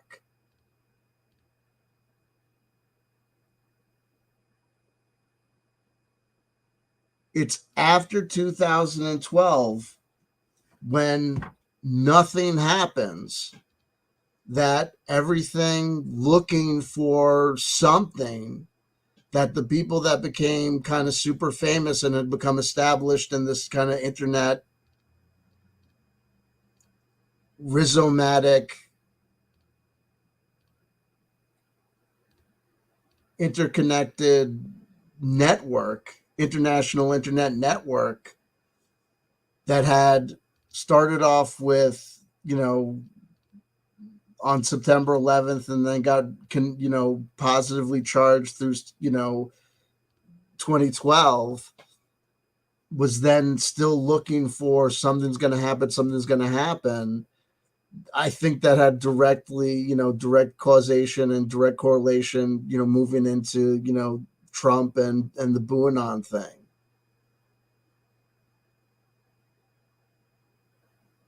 And things take a long time to die out.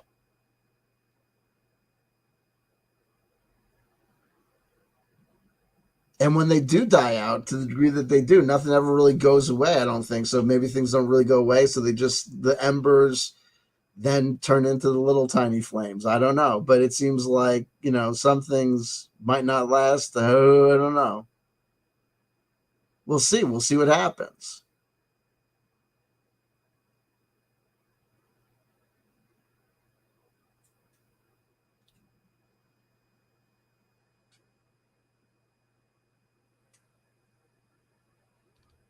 Sir, this is a Wendy's. There you go. Hover cars are a terrible idea. Imagine the accidents. Yeah, hover cars just don't work. That's why he should have known. This is ridiculous. It's. I think I'm of the firm belief that Wilcock, that David is a true believer. I think that David Wilcock is a true believer. I think he's truly. This is my opinion, and I don't say this to insult. This is not designed to insult. This is not designed to demean. This is actually designed to be a sympathetic statement of love. I believe that David Wilcock is a classic. He's a wounded inner child. He craves recognition. He craves to be. You can read it in everything that he writes. The need, the desire to be Edgar Casey, to be recognized as Edgar Casey, the constant searching for a role, to be given a role. Like even this, the next guy that channels Archangel Michael, that Archangel Michael is going to make him an international or intergalactic emissary, that he's going to play a part in the great cosmic evolution, that he's going to be part of the law of one material dissemination. It's this constant need to belong and to be part of something.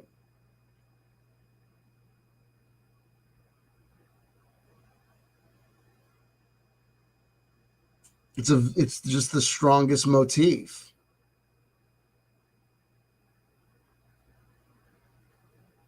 It's beautiful. It's tragic.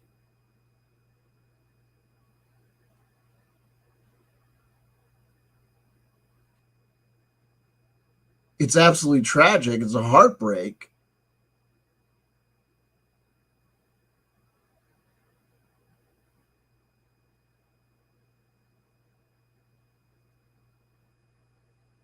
But it is what it is.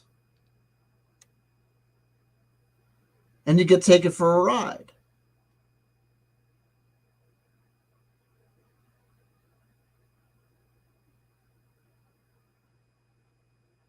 Right? This guy, that guy, the guy around you gets laid 6 ways till Sunday, and you get, one divorce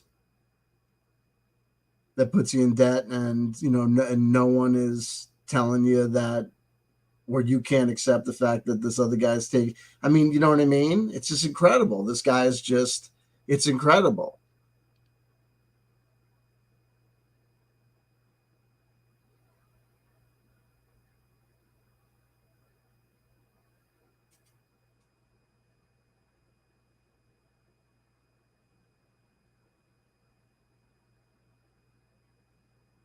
And it's so painfully sad that of all these people that are supposedly, willing to, stay at his house or take this advantage of him or that advantage of him, that no one is there to be like, dude, we're not letting you. We're actually not letting you. He's got a brother. We're actually not letting you live alone. We're actually going to, you're selling that place.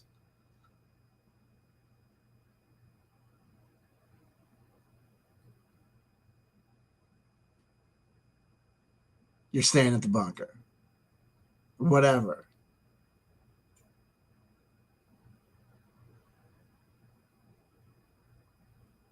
But there's also, who am I to say? There's also karma. You take the money,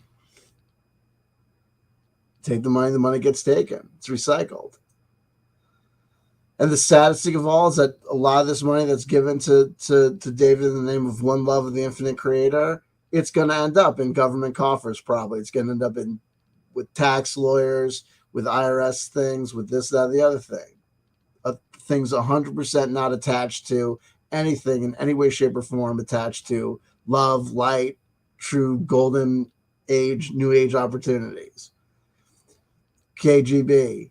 That Twitter for Stavati Aerospace is so funny. They say they have propeller jet and they got 5 pre-orders, so they making the concept production start at 50 pre-orders and each plane is 15 million.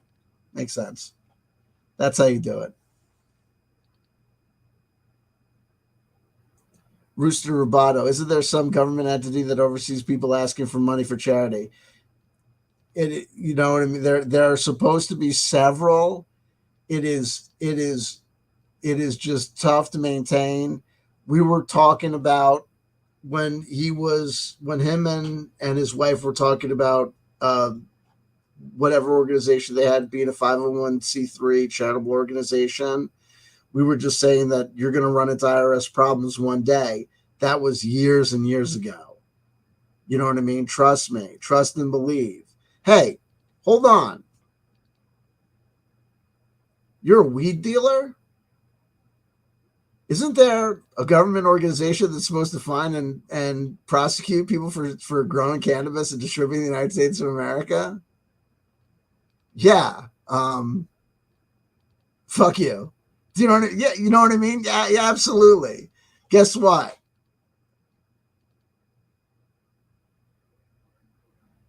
You know what I mean? Yeah. They just got Donald Trump in New York State this year. But wait, isn't there an organization in the state of New York and the government supposed to be, in federal government supposed to be in charge of making sure that people don't make fraudulent business real estate transactions and behave above the board? Yeah, and despite that individual got to be president of the United States of America. Folks,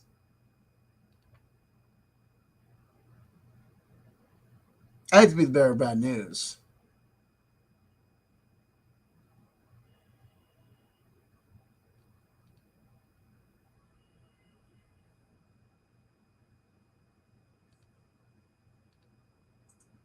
That guy with glasses. Yeah, that's right. No, it is what it is. We say hello to Robert Redmond's clip channel. If I may have said before, I apologize if I doubling down. I think for some, having to deal with the world in the state it is without mythological religions or drugs is just too difficult. Fair enough. Got Rooster Rubato making predictions on David changing. Amy Collins, what would it take to set DW right? Possibly a severe traumatic event or a period of chronic disease. Unfortunately, a few months on the front lines of Ukraine. Amy, what you're not taking into account is the fact that David is already a soldier. He has made multiple statements that he is already a voluntary, what he is doing is technically voluntary military service. Fact, according to him. We say hello to Mark Tarana. Hello to Mark Tarana. Aren't you a weed dealer? I'm kidding. I'm kidding. Aren't there laws against this? I'm kidding. I'm kidding. I'm kidding. I'm kidding. I'm not. I'm kidding. I'm kidding. I'm giving to Ukrainian charities. There you go. There you go. Genocide. Why do I feel like CW is talking about I should do a super chat now? It would be great if you could. Unfortunately, I am not monetized. I could be monetized if more people subscribe to my channel. Make sure to like, comment, and subscribe to my channel.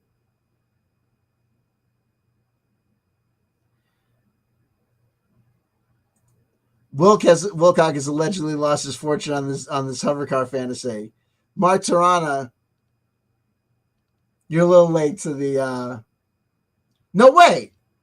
Mark has got breaking news for us. Wilcock has allegedly lost his fortune on this hover car fantasy.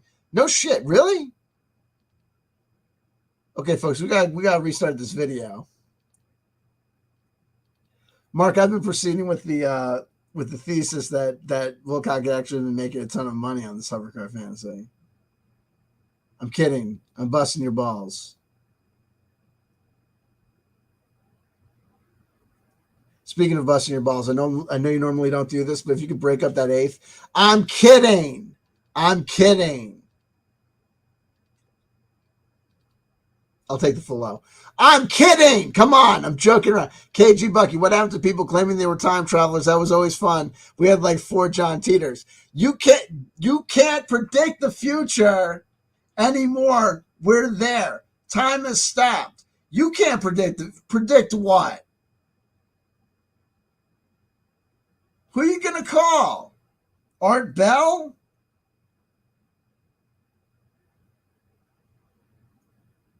I'm from the future.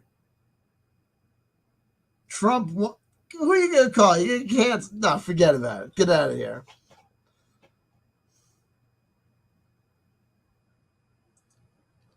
There needs to be a David Wilcock documentary or Vice News report. Dude, Rooster Roboto, apparently you're from the past. Vice News went bankrupt like 3 years ago. Dude. Jewel Lightheart, we worked out we're all time travelers. There you go. Now we're working out we're all star people aliens. That was the past. Come on, that's so 1984. He lives within 30-minute drive of me. Would be a good one for my boot camp. We can't even joke about that, Amy Collins. We can't even joke about that. I do not endorse that. He's latched on to Stefani's grift. The grifter has been grifted. I think so. Actually, I could pick up. No, I'm not even going to go there. You're going to get me in trouble. Amy Collins is COINTELPRO. Prank caller. 2 words, black ice.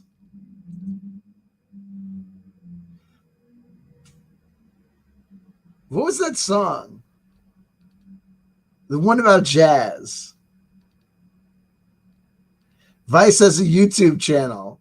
They post. Are you coming back at me? They post recent stuff.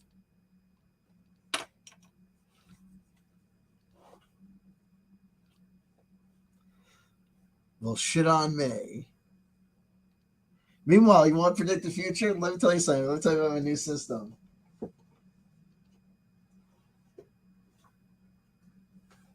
I got this light. I've been doing this thing at home. I got another one. I have these light boxes.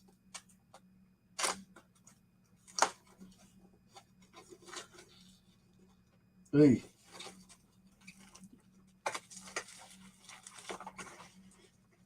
This one comes with all sorts of things.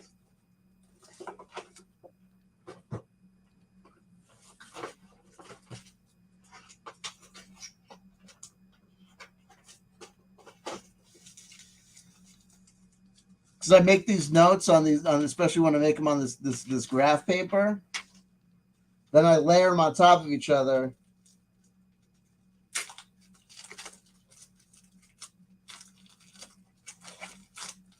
Let's see if I can see any information. It's like a visual cut up. So I can see if I can predict the future.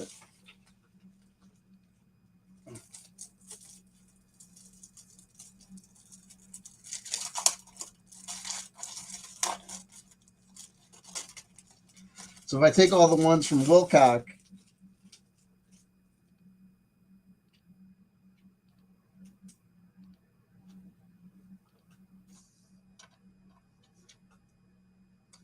Mark Tarana says, I haven't partaken since 2008.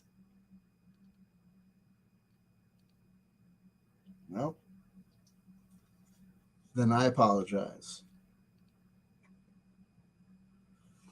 Next week's headline, CW Chanter sued by Mark Tarana.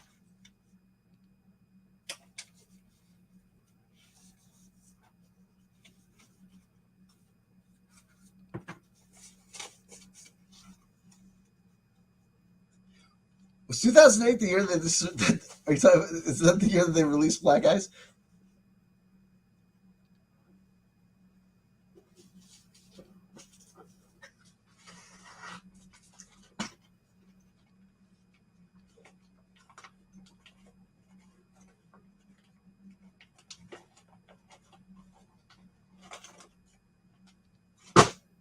You're not going to be able to see the cool effect because I don't have the lights shining down.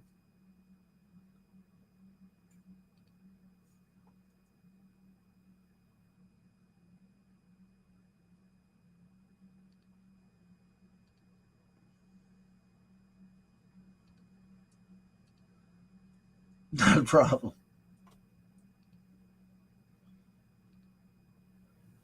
Now, hopefully, when I plug this thing in, I don't want to use that. I don't want to risk a charger. I'm gonna blow the lead. Too many things plugged into the conduit. Wait, hold on.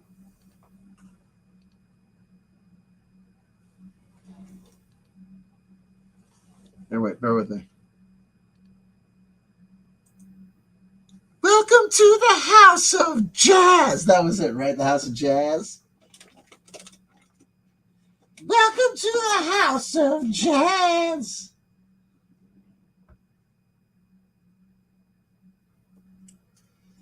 The House of Jazz. When men and Blue Notes were nervous. Oof. Long way to go for no joke. Here we go.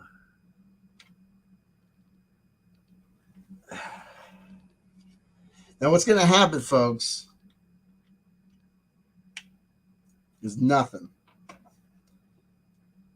Oh, this is nice. Okay, here we go. Oh, wait, actually, hold on. This is going to be cool. Watch this. Look at this. Werewolf bar mitzvah. Spooky, scary. No, look. So check this out. Hold on, wait. Oh, ooh. Don't you see all my crap?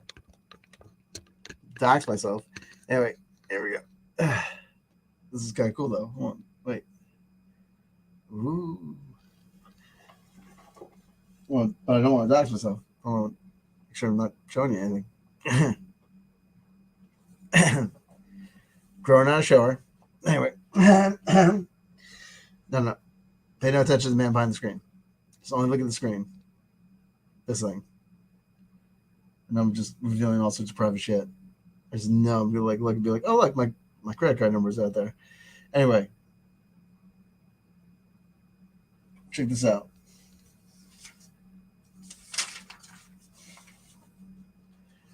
Ooh.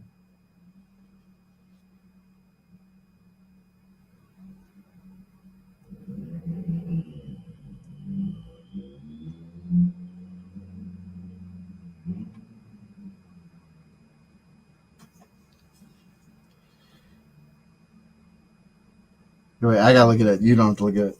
This. I'm just gonna show you. Is it? What it looks better. Like a cool effect. It's like it worked. It worked better. Like if you got like more stuff. If you got like more stuff. Yeah.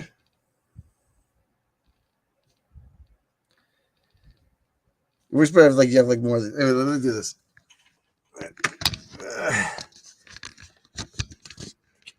Get back to there. Please don't tell people I live. No, wait. Let me see if I get the maximum effect. Hold on. First of all, let me not blind myself.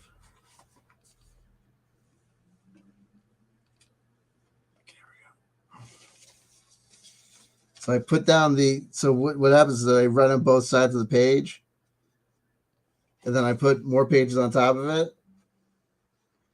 And then you see all the words come through.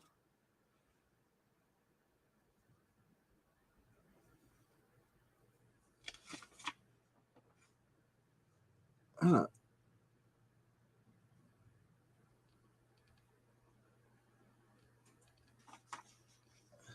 got to do more. My other ones that worked better. So it might be too dense. But anyway, here we go.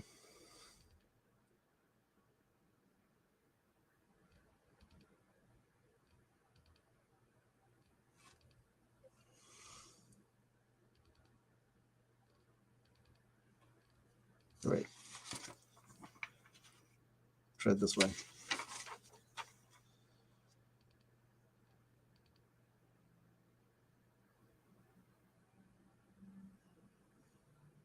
I know this is brilliant. This is fascinating, right? No, it's not.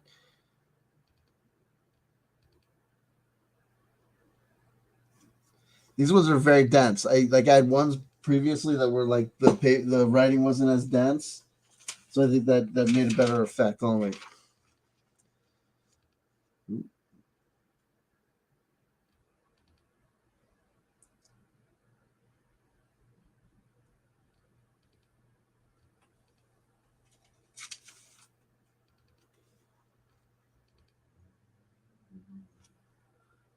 We might just have to do the classic cut up. Hold on, wait.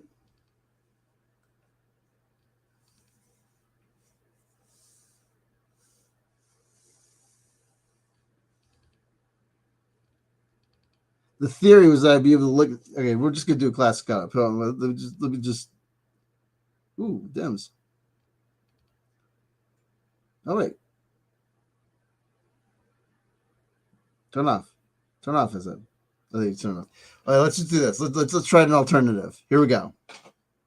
Here's what we're gonna do instead. Hey, Rob Gauthier, the ET Whisperer. Okay, cool. Let's do this. Jewel Lightheart, like an automatic writing divination system, only not. Yes, absolutely, only not. Here we go. Okay. So here's what we're gonna do instead. Okay, so that didn't work out. So not yet. We're working on a system. Anyway, in the alternative, here's what we're gonna do. I've got notes from 3 different David Wilcock transmissions. Okay? One of which has 69 entries. Ooh. Wait, what the hell?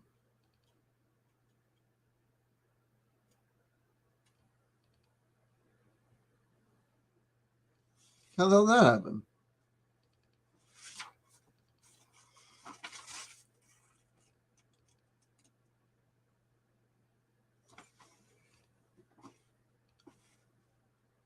Oh my God! One of which has 169. What?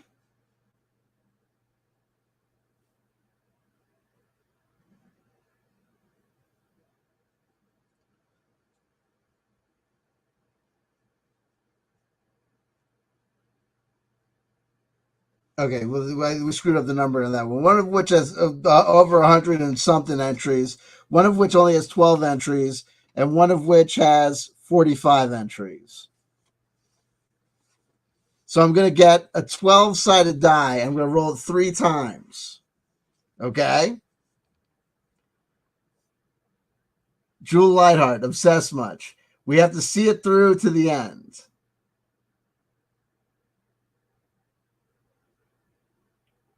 We just have to see it through to the end, and then we won't be obsessed much. Then we'll only be obsessed a little. But folks, why is it that I have three 12-sided die right next to me, Jules? Why is it that I have exactly three 12-sided dice right next to me that got pulled out at the beginning of this transmission? Huh? Kiss my ass. That's right. Let's do this. Number 2. A black swan or 2. Just the choice nugs. Number 2 is perfect day for a pink shirt. Let's write it down, put it on the scoreboard. Perfect day for a pink shirt.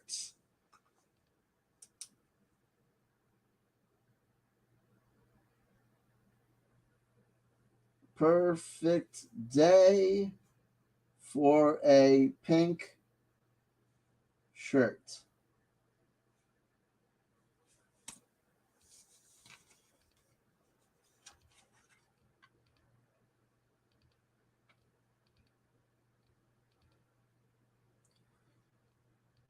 Number 2, we got a 9. That's dead after divorce, but this is worse.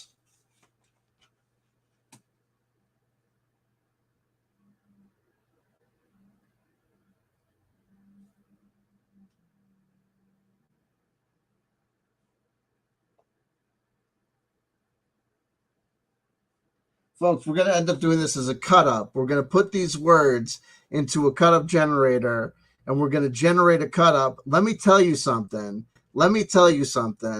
When we do cut ups, shit happens, usually for the worst. I'm telling you. If I'm lying, I'm dying. Everybody knows that it's true.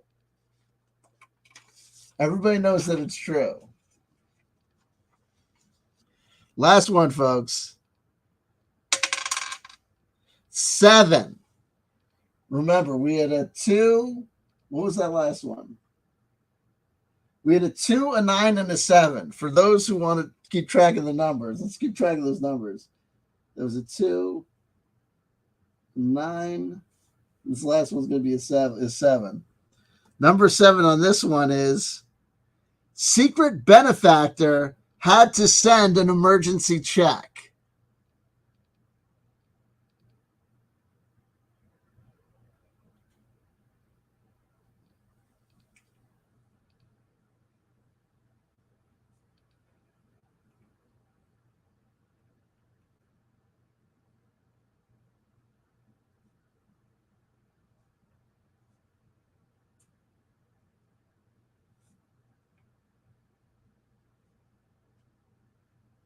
And that was a 7. So then we got 2, 9, and 7. So if you want to do the gematria of 2, 9, and 7, I don't know.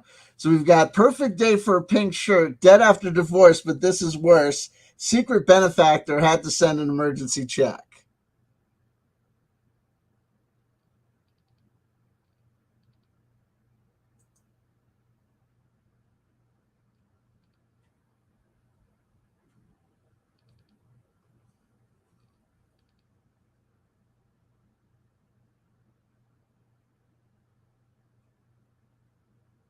Just remember, folks, if you had 7 plus 2, you get 9. Plus 9 is 18. 8 plus 1 is 9. Heavy shit, folks. Now let's put this all into a cut up generator.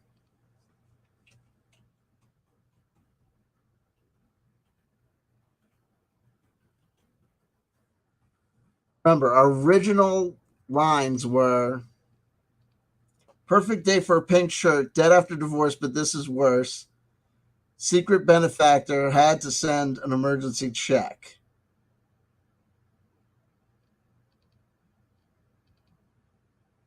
So let's enter our text.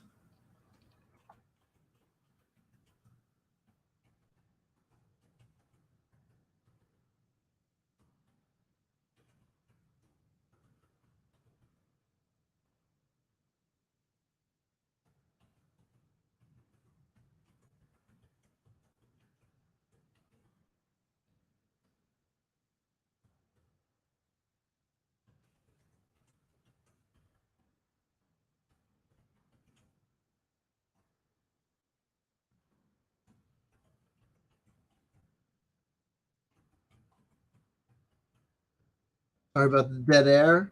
Sorry about the dead air. Back door had to send an emergency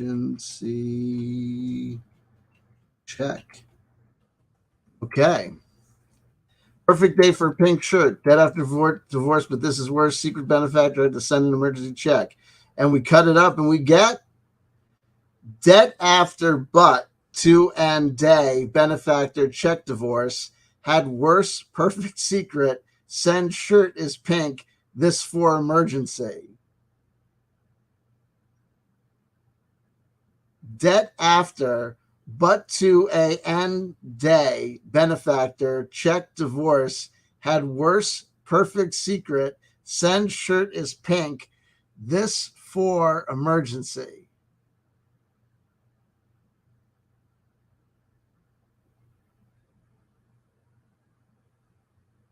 Let me just give it to you straight here. First of all, let me give you the text.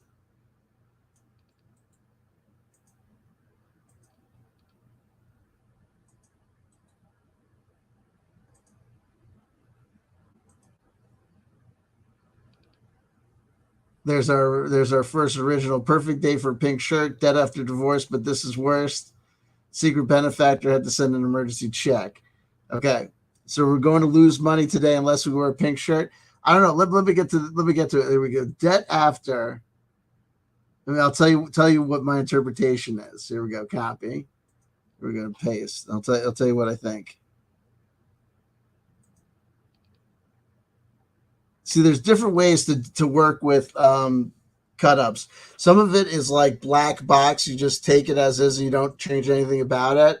But then you can also clean it up. Debt after, but to a an day benefactor check divorce had worse perfect secret send shirt is pink this for emergency. Let me I'm going to copy this. Let me do this. Let me do this. Actually, let me do this. Copy that. Get to my workspace here. Hold on. Ugh, I want that. Hold on. Where's my thing? Oh, here we go.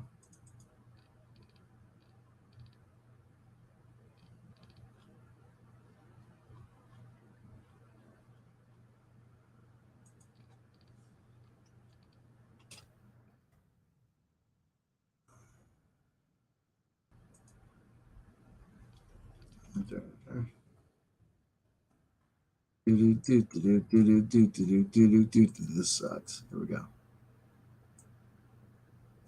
Copy. Close. It'll be saved for all time in my universal. We're already going to change that. So there we go. Here we go. Debt after, but to and day benefactor check divorce had worse perfect secret send him shirt is pink this for emergency. Okay. See, every time it'll change, so it's changing grammatically.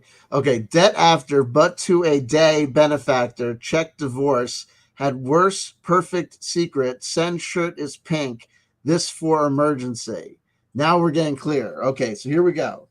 See again, the you put it into like a word processing program, and we'll start clearing up the grammar, and then something will come out clearer. Debt after, but to a day benefactor check divorce.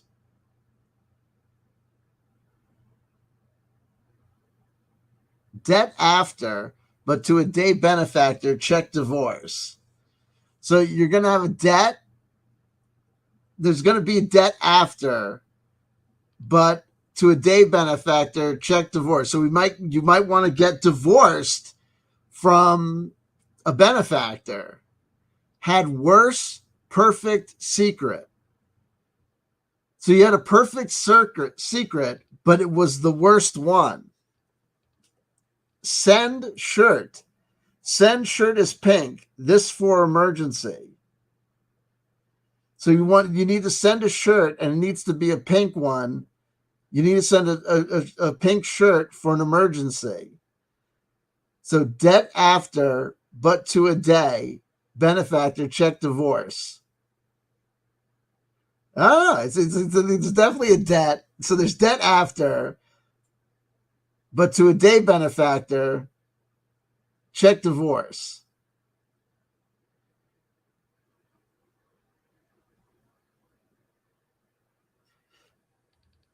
So debt after, but to a day benefactor. So it could be also be you had debt, but it was only to a day benefactor.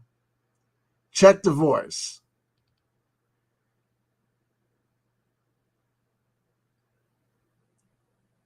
So it's like you have the concept of a day job, like your day job. It's like not something that you really think is important, not something that you truly value, like that you think is important. Just a day job, like it's the workaday world. So it's a day debt, like it's a worldly debt. It's not like the spiritual world. It's not like the really important stuff. It's not like the true thing that's going on. It's not ascension. It's not the battle of the planets. It's not the galactic cosmic alignment. So it's debt, but it's just to a day benefactor. It's just worldly things. Check the divorce. Had the worst perfect secret. Send a shirt. Pink this for emergency. Send a shirt. Send a shirt. It's got to be pink for an emergency. So the pink shirt represents emergency. So it's like feminine. So it's like the indication. The pink shirt indicates the openness of the pink shirt indicates you're open, you're sensitive, you're a good guy, you're a kind person, you're a loving person. So it's like the cut up in theory might be interpreted as breaking down the secret message or the possible secret encoding, that the debts are just messaged as unimportant worldly stuff. You need to think about whether or not the divorce counts in the same category, or maybe we're being clued in that the benefactor is attached to the divorce, or could be part of the same relationship structure. And you need to be the money, or the supplies are going to be used to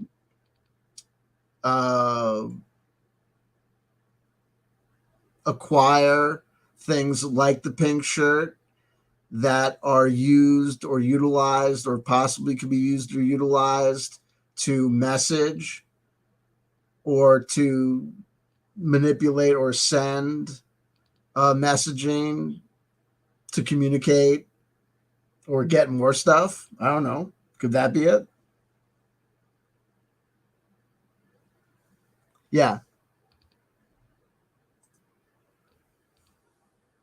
Sorry, I had to leave for a while, but sir, may I ask, the fuck?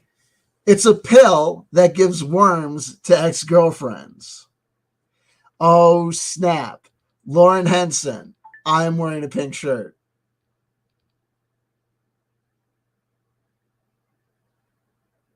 You can't make this shit up, folks. Well, you can.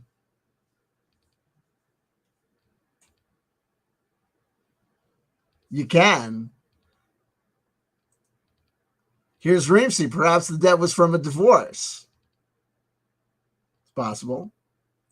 He did say that he had debt from a divorce. That was perfect day for a pink shirt. Debt after divorce, but this is worse. Secret benefactor had to send an emergency check. That was the original before we did the cut up. Oh, snap. I know what I need to do now. Let's not all go do it at once. Wilcock often wears a pink shirt.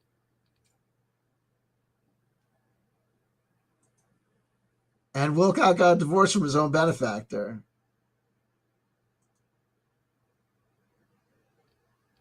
Rooster Rubato, we're not doing that one. Lol, the message definitely for you, Lauren. Beware the divorce, unless it already happened.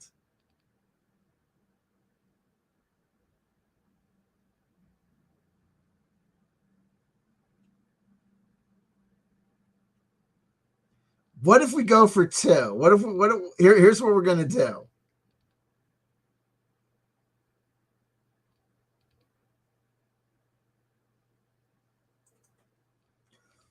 Lauren claims that she's never been married, or has she?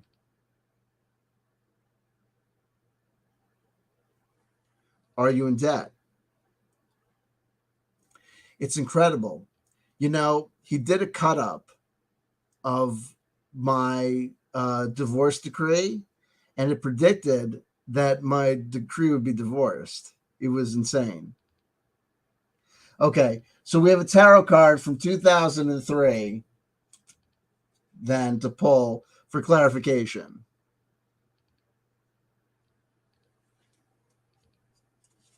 Reemsy with a quote about gay Nazis during Pride.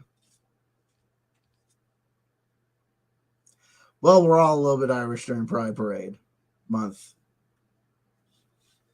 Oktoberfest. You know what I'm saying.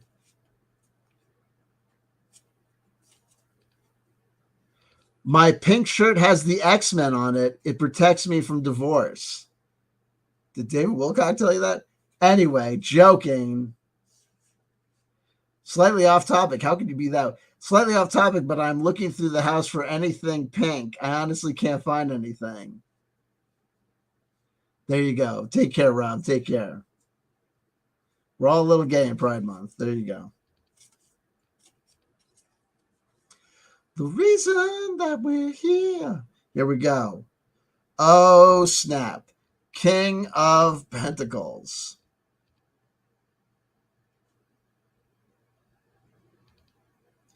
King of Pentacles. Fire of Earth. Well, we're all looking for that disc in the sun.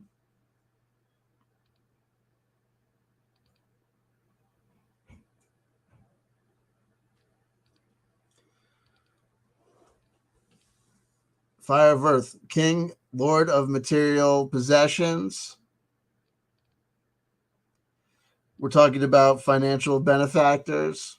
We're talking about debt. So this does speak to the material plane. Reemsy, oh wow, the Egyptian Tarot from Low Scarborough. That's a nice deck and always tells the truth. I think so. I've been quite enamored of this deck. I'm quite enamored of this deck. Absolutely.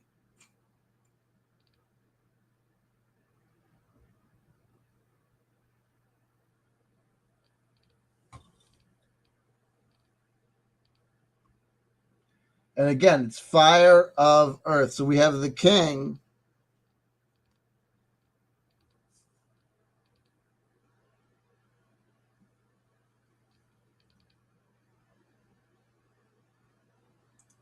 Of the material realm. We have the King of the earthly planes. We're dealing with the earthly planes here.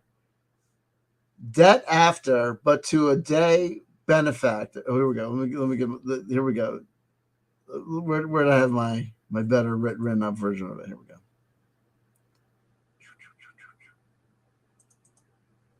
Damn me for closing it.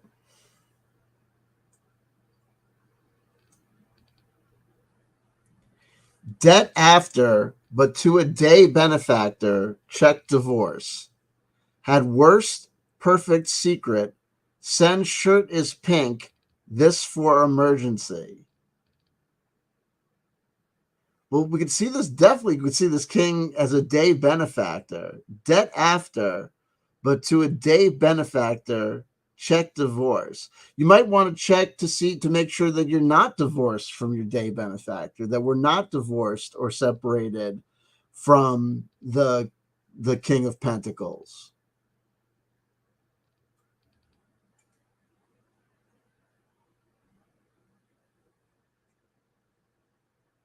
You had the worst perfect secret.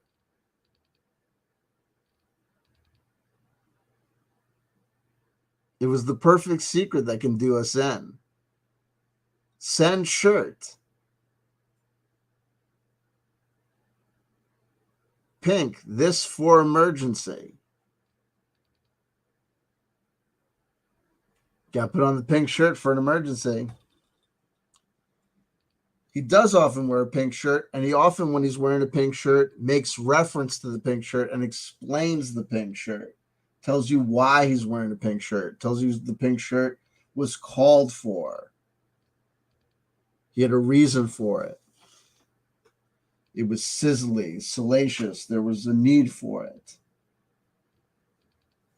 Let me go to the text.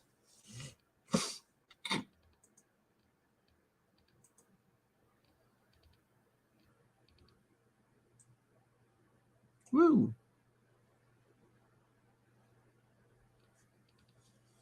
Let me go to the text for the.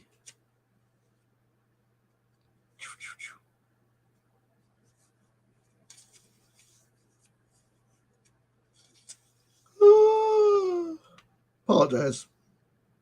The Lord of the world, tradesman, rich, intelligent, practical, well disposed.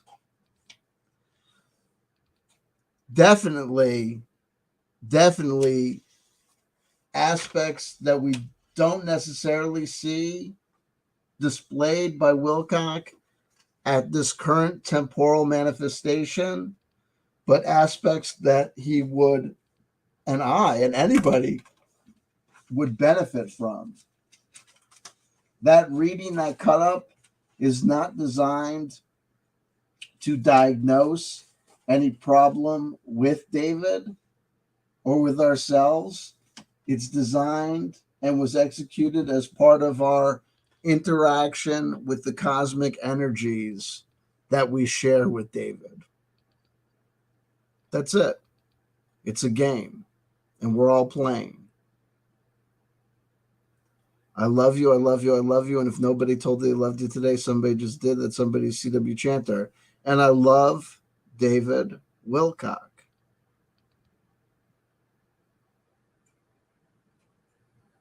That love is not an excuse for things that I think he may have done that have hurt other people.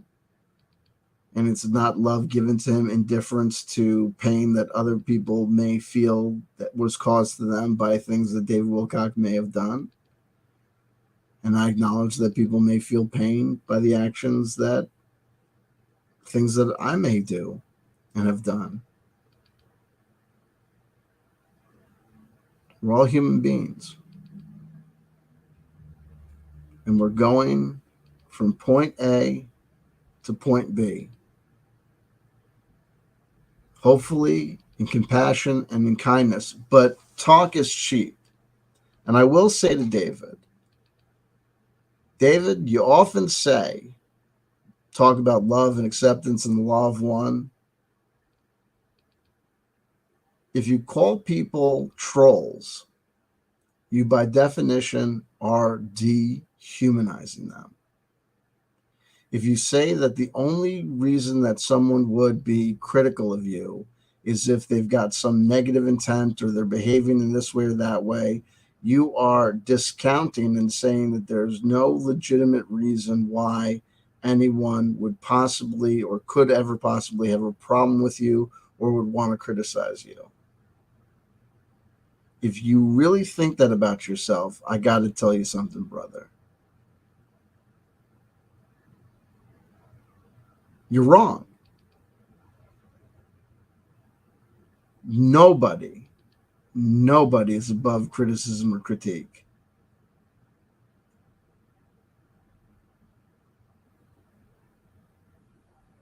Really. And I got to tell you something. You promoted and helped make Corey Good happen. And Corey Good is responsible for thousands and thousands of dollars in attorney's fees to me and to many other people for speaking their mind and telling their truth and speaking their sovereignty in America, where people are supposed to have freedom of speech.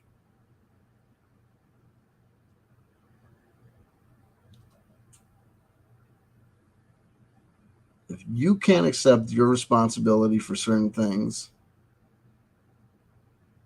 then you're not, my opinion is you're not really being an adult about things. And young man, you're older than me.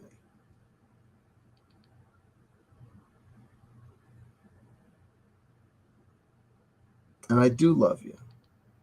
But love is not saying, oh, you want to put your hand, kid, anywhere you want to, go ahead and put your hand on that stove. No. Sometimes love is grabbing a kid's hand, even roughly, even brusquely,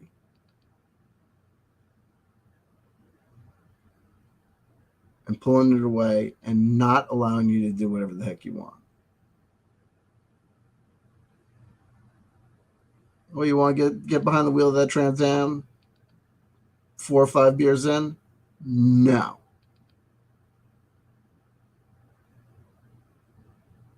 We're restraining your actions. We're saying, no, you can't do that. And we're actually saying it's out of love. Oh, you want to yell and scream and fall into the next room of the party and, have your word? And no, you actually were restraining you. Yelling this and we're not letting you be a man. Well, whatever. We're restraining you.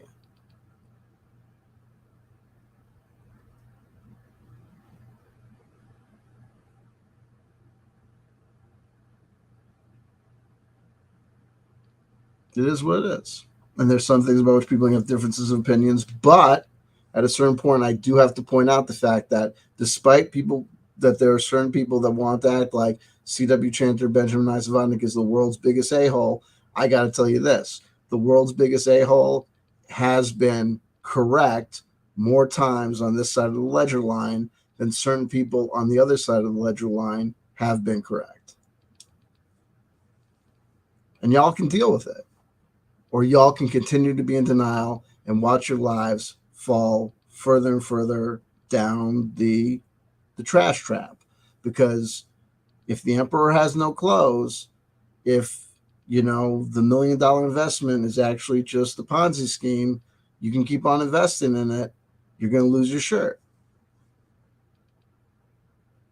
And it might be a stone cold bummer to pay attention to the reasonable people telling you not to invest in the rainbow farm, but it is what it is. Sounds too good to be true. It's too good to be true. You know what I mean? HRC is not going to Guantanamo Bay. She doesn't have a anklet. You know what I mean? It is what it is. And no one got convicted except Donald Trump. You know what I mean? It is what it is, baby. Anyway, got Reemsy with us. Rosy pink is the liturgical color of the third Sunday of Advent, where we rejoice rather than repent, and is a more feminine celebration than the other 3 Sundays of Advent, which are purple. Still kind of feminine, but okay. I'm teasing.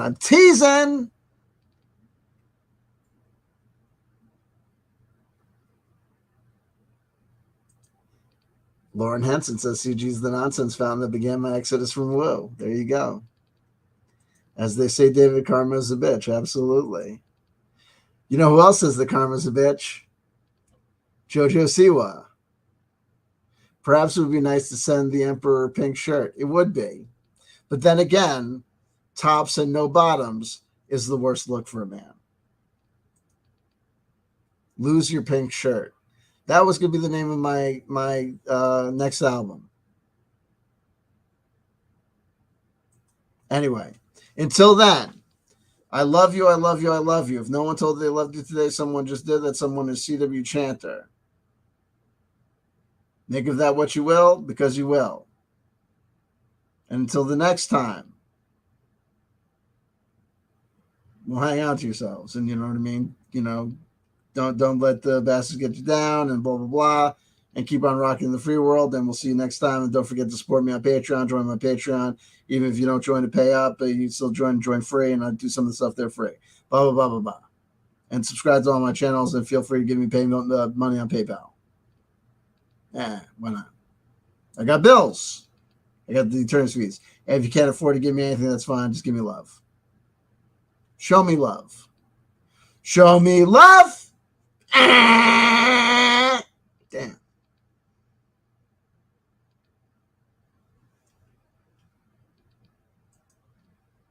Have a happy day. Pride, Heart, Rainbow, Philly.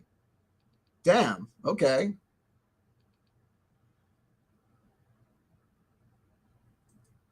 Glow code. Take care.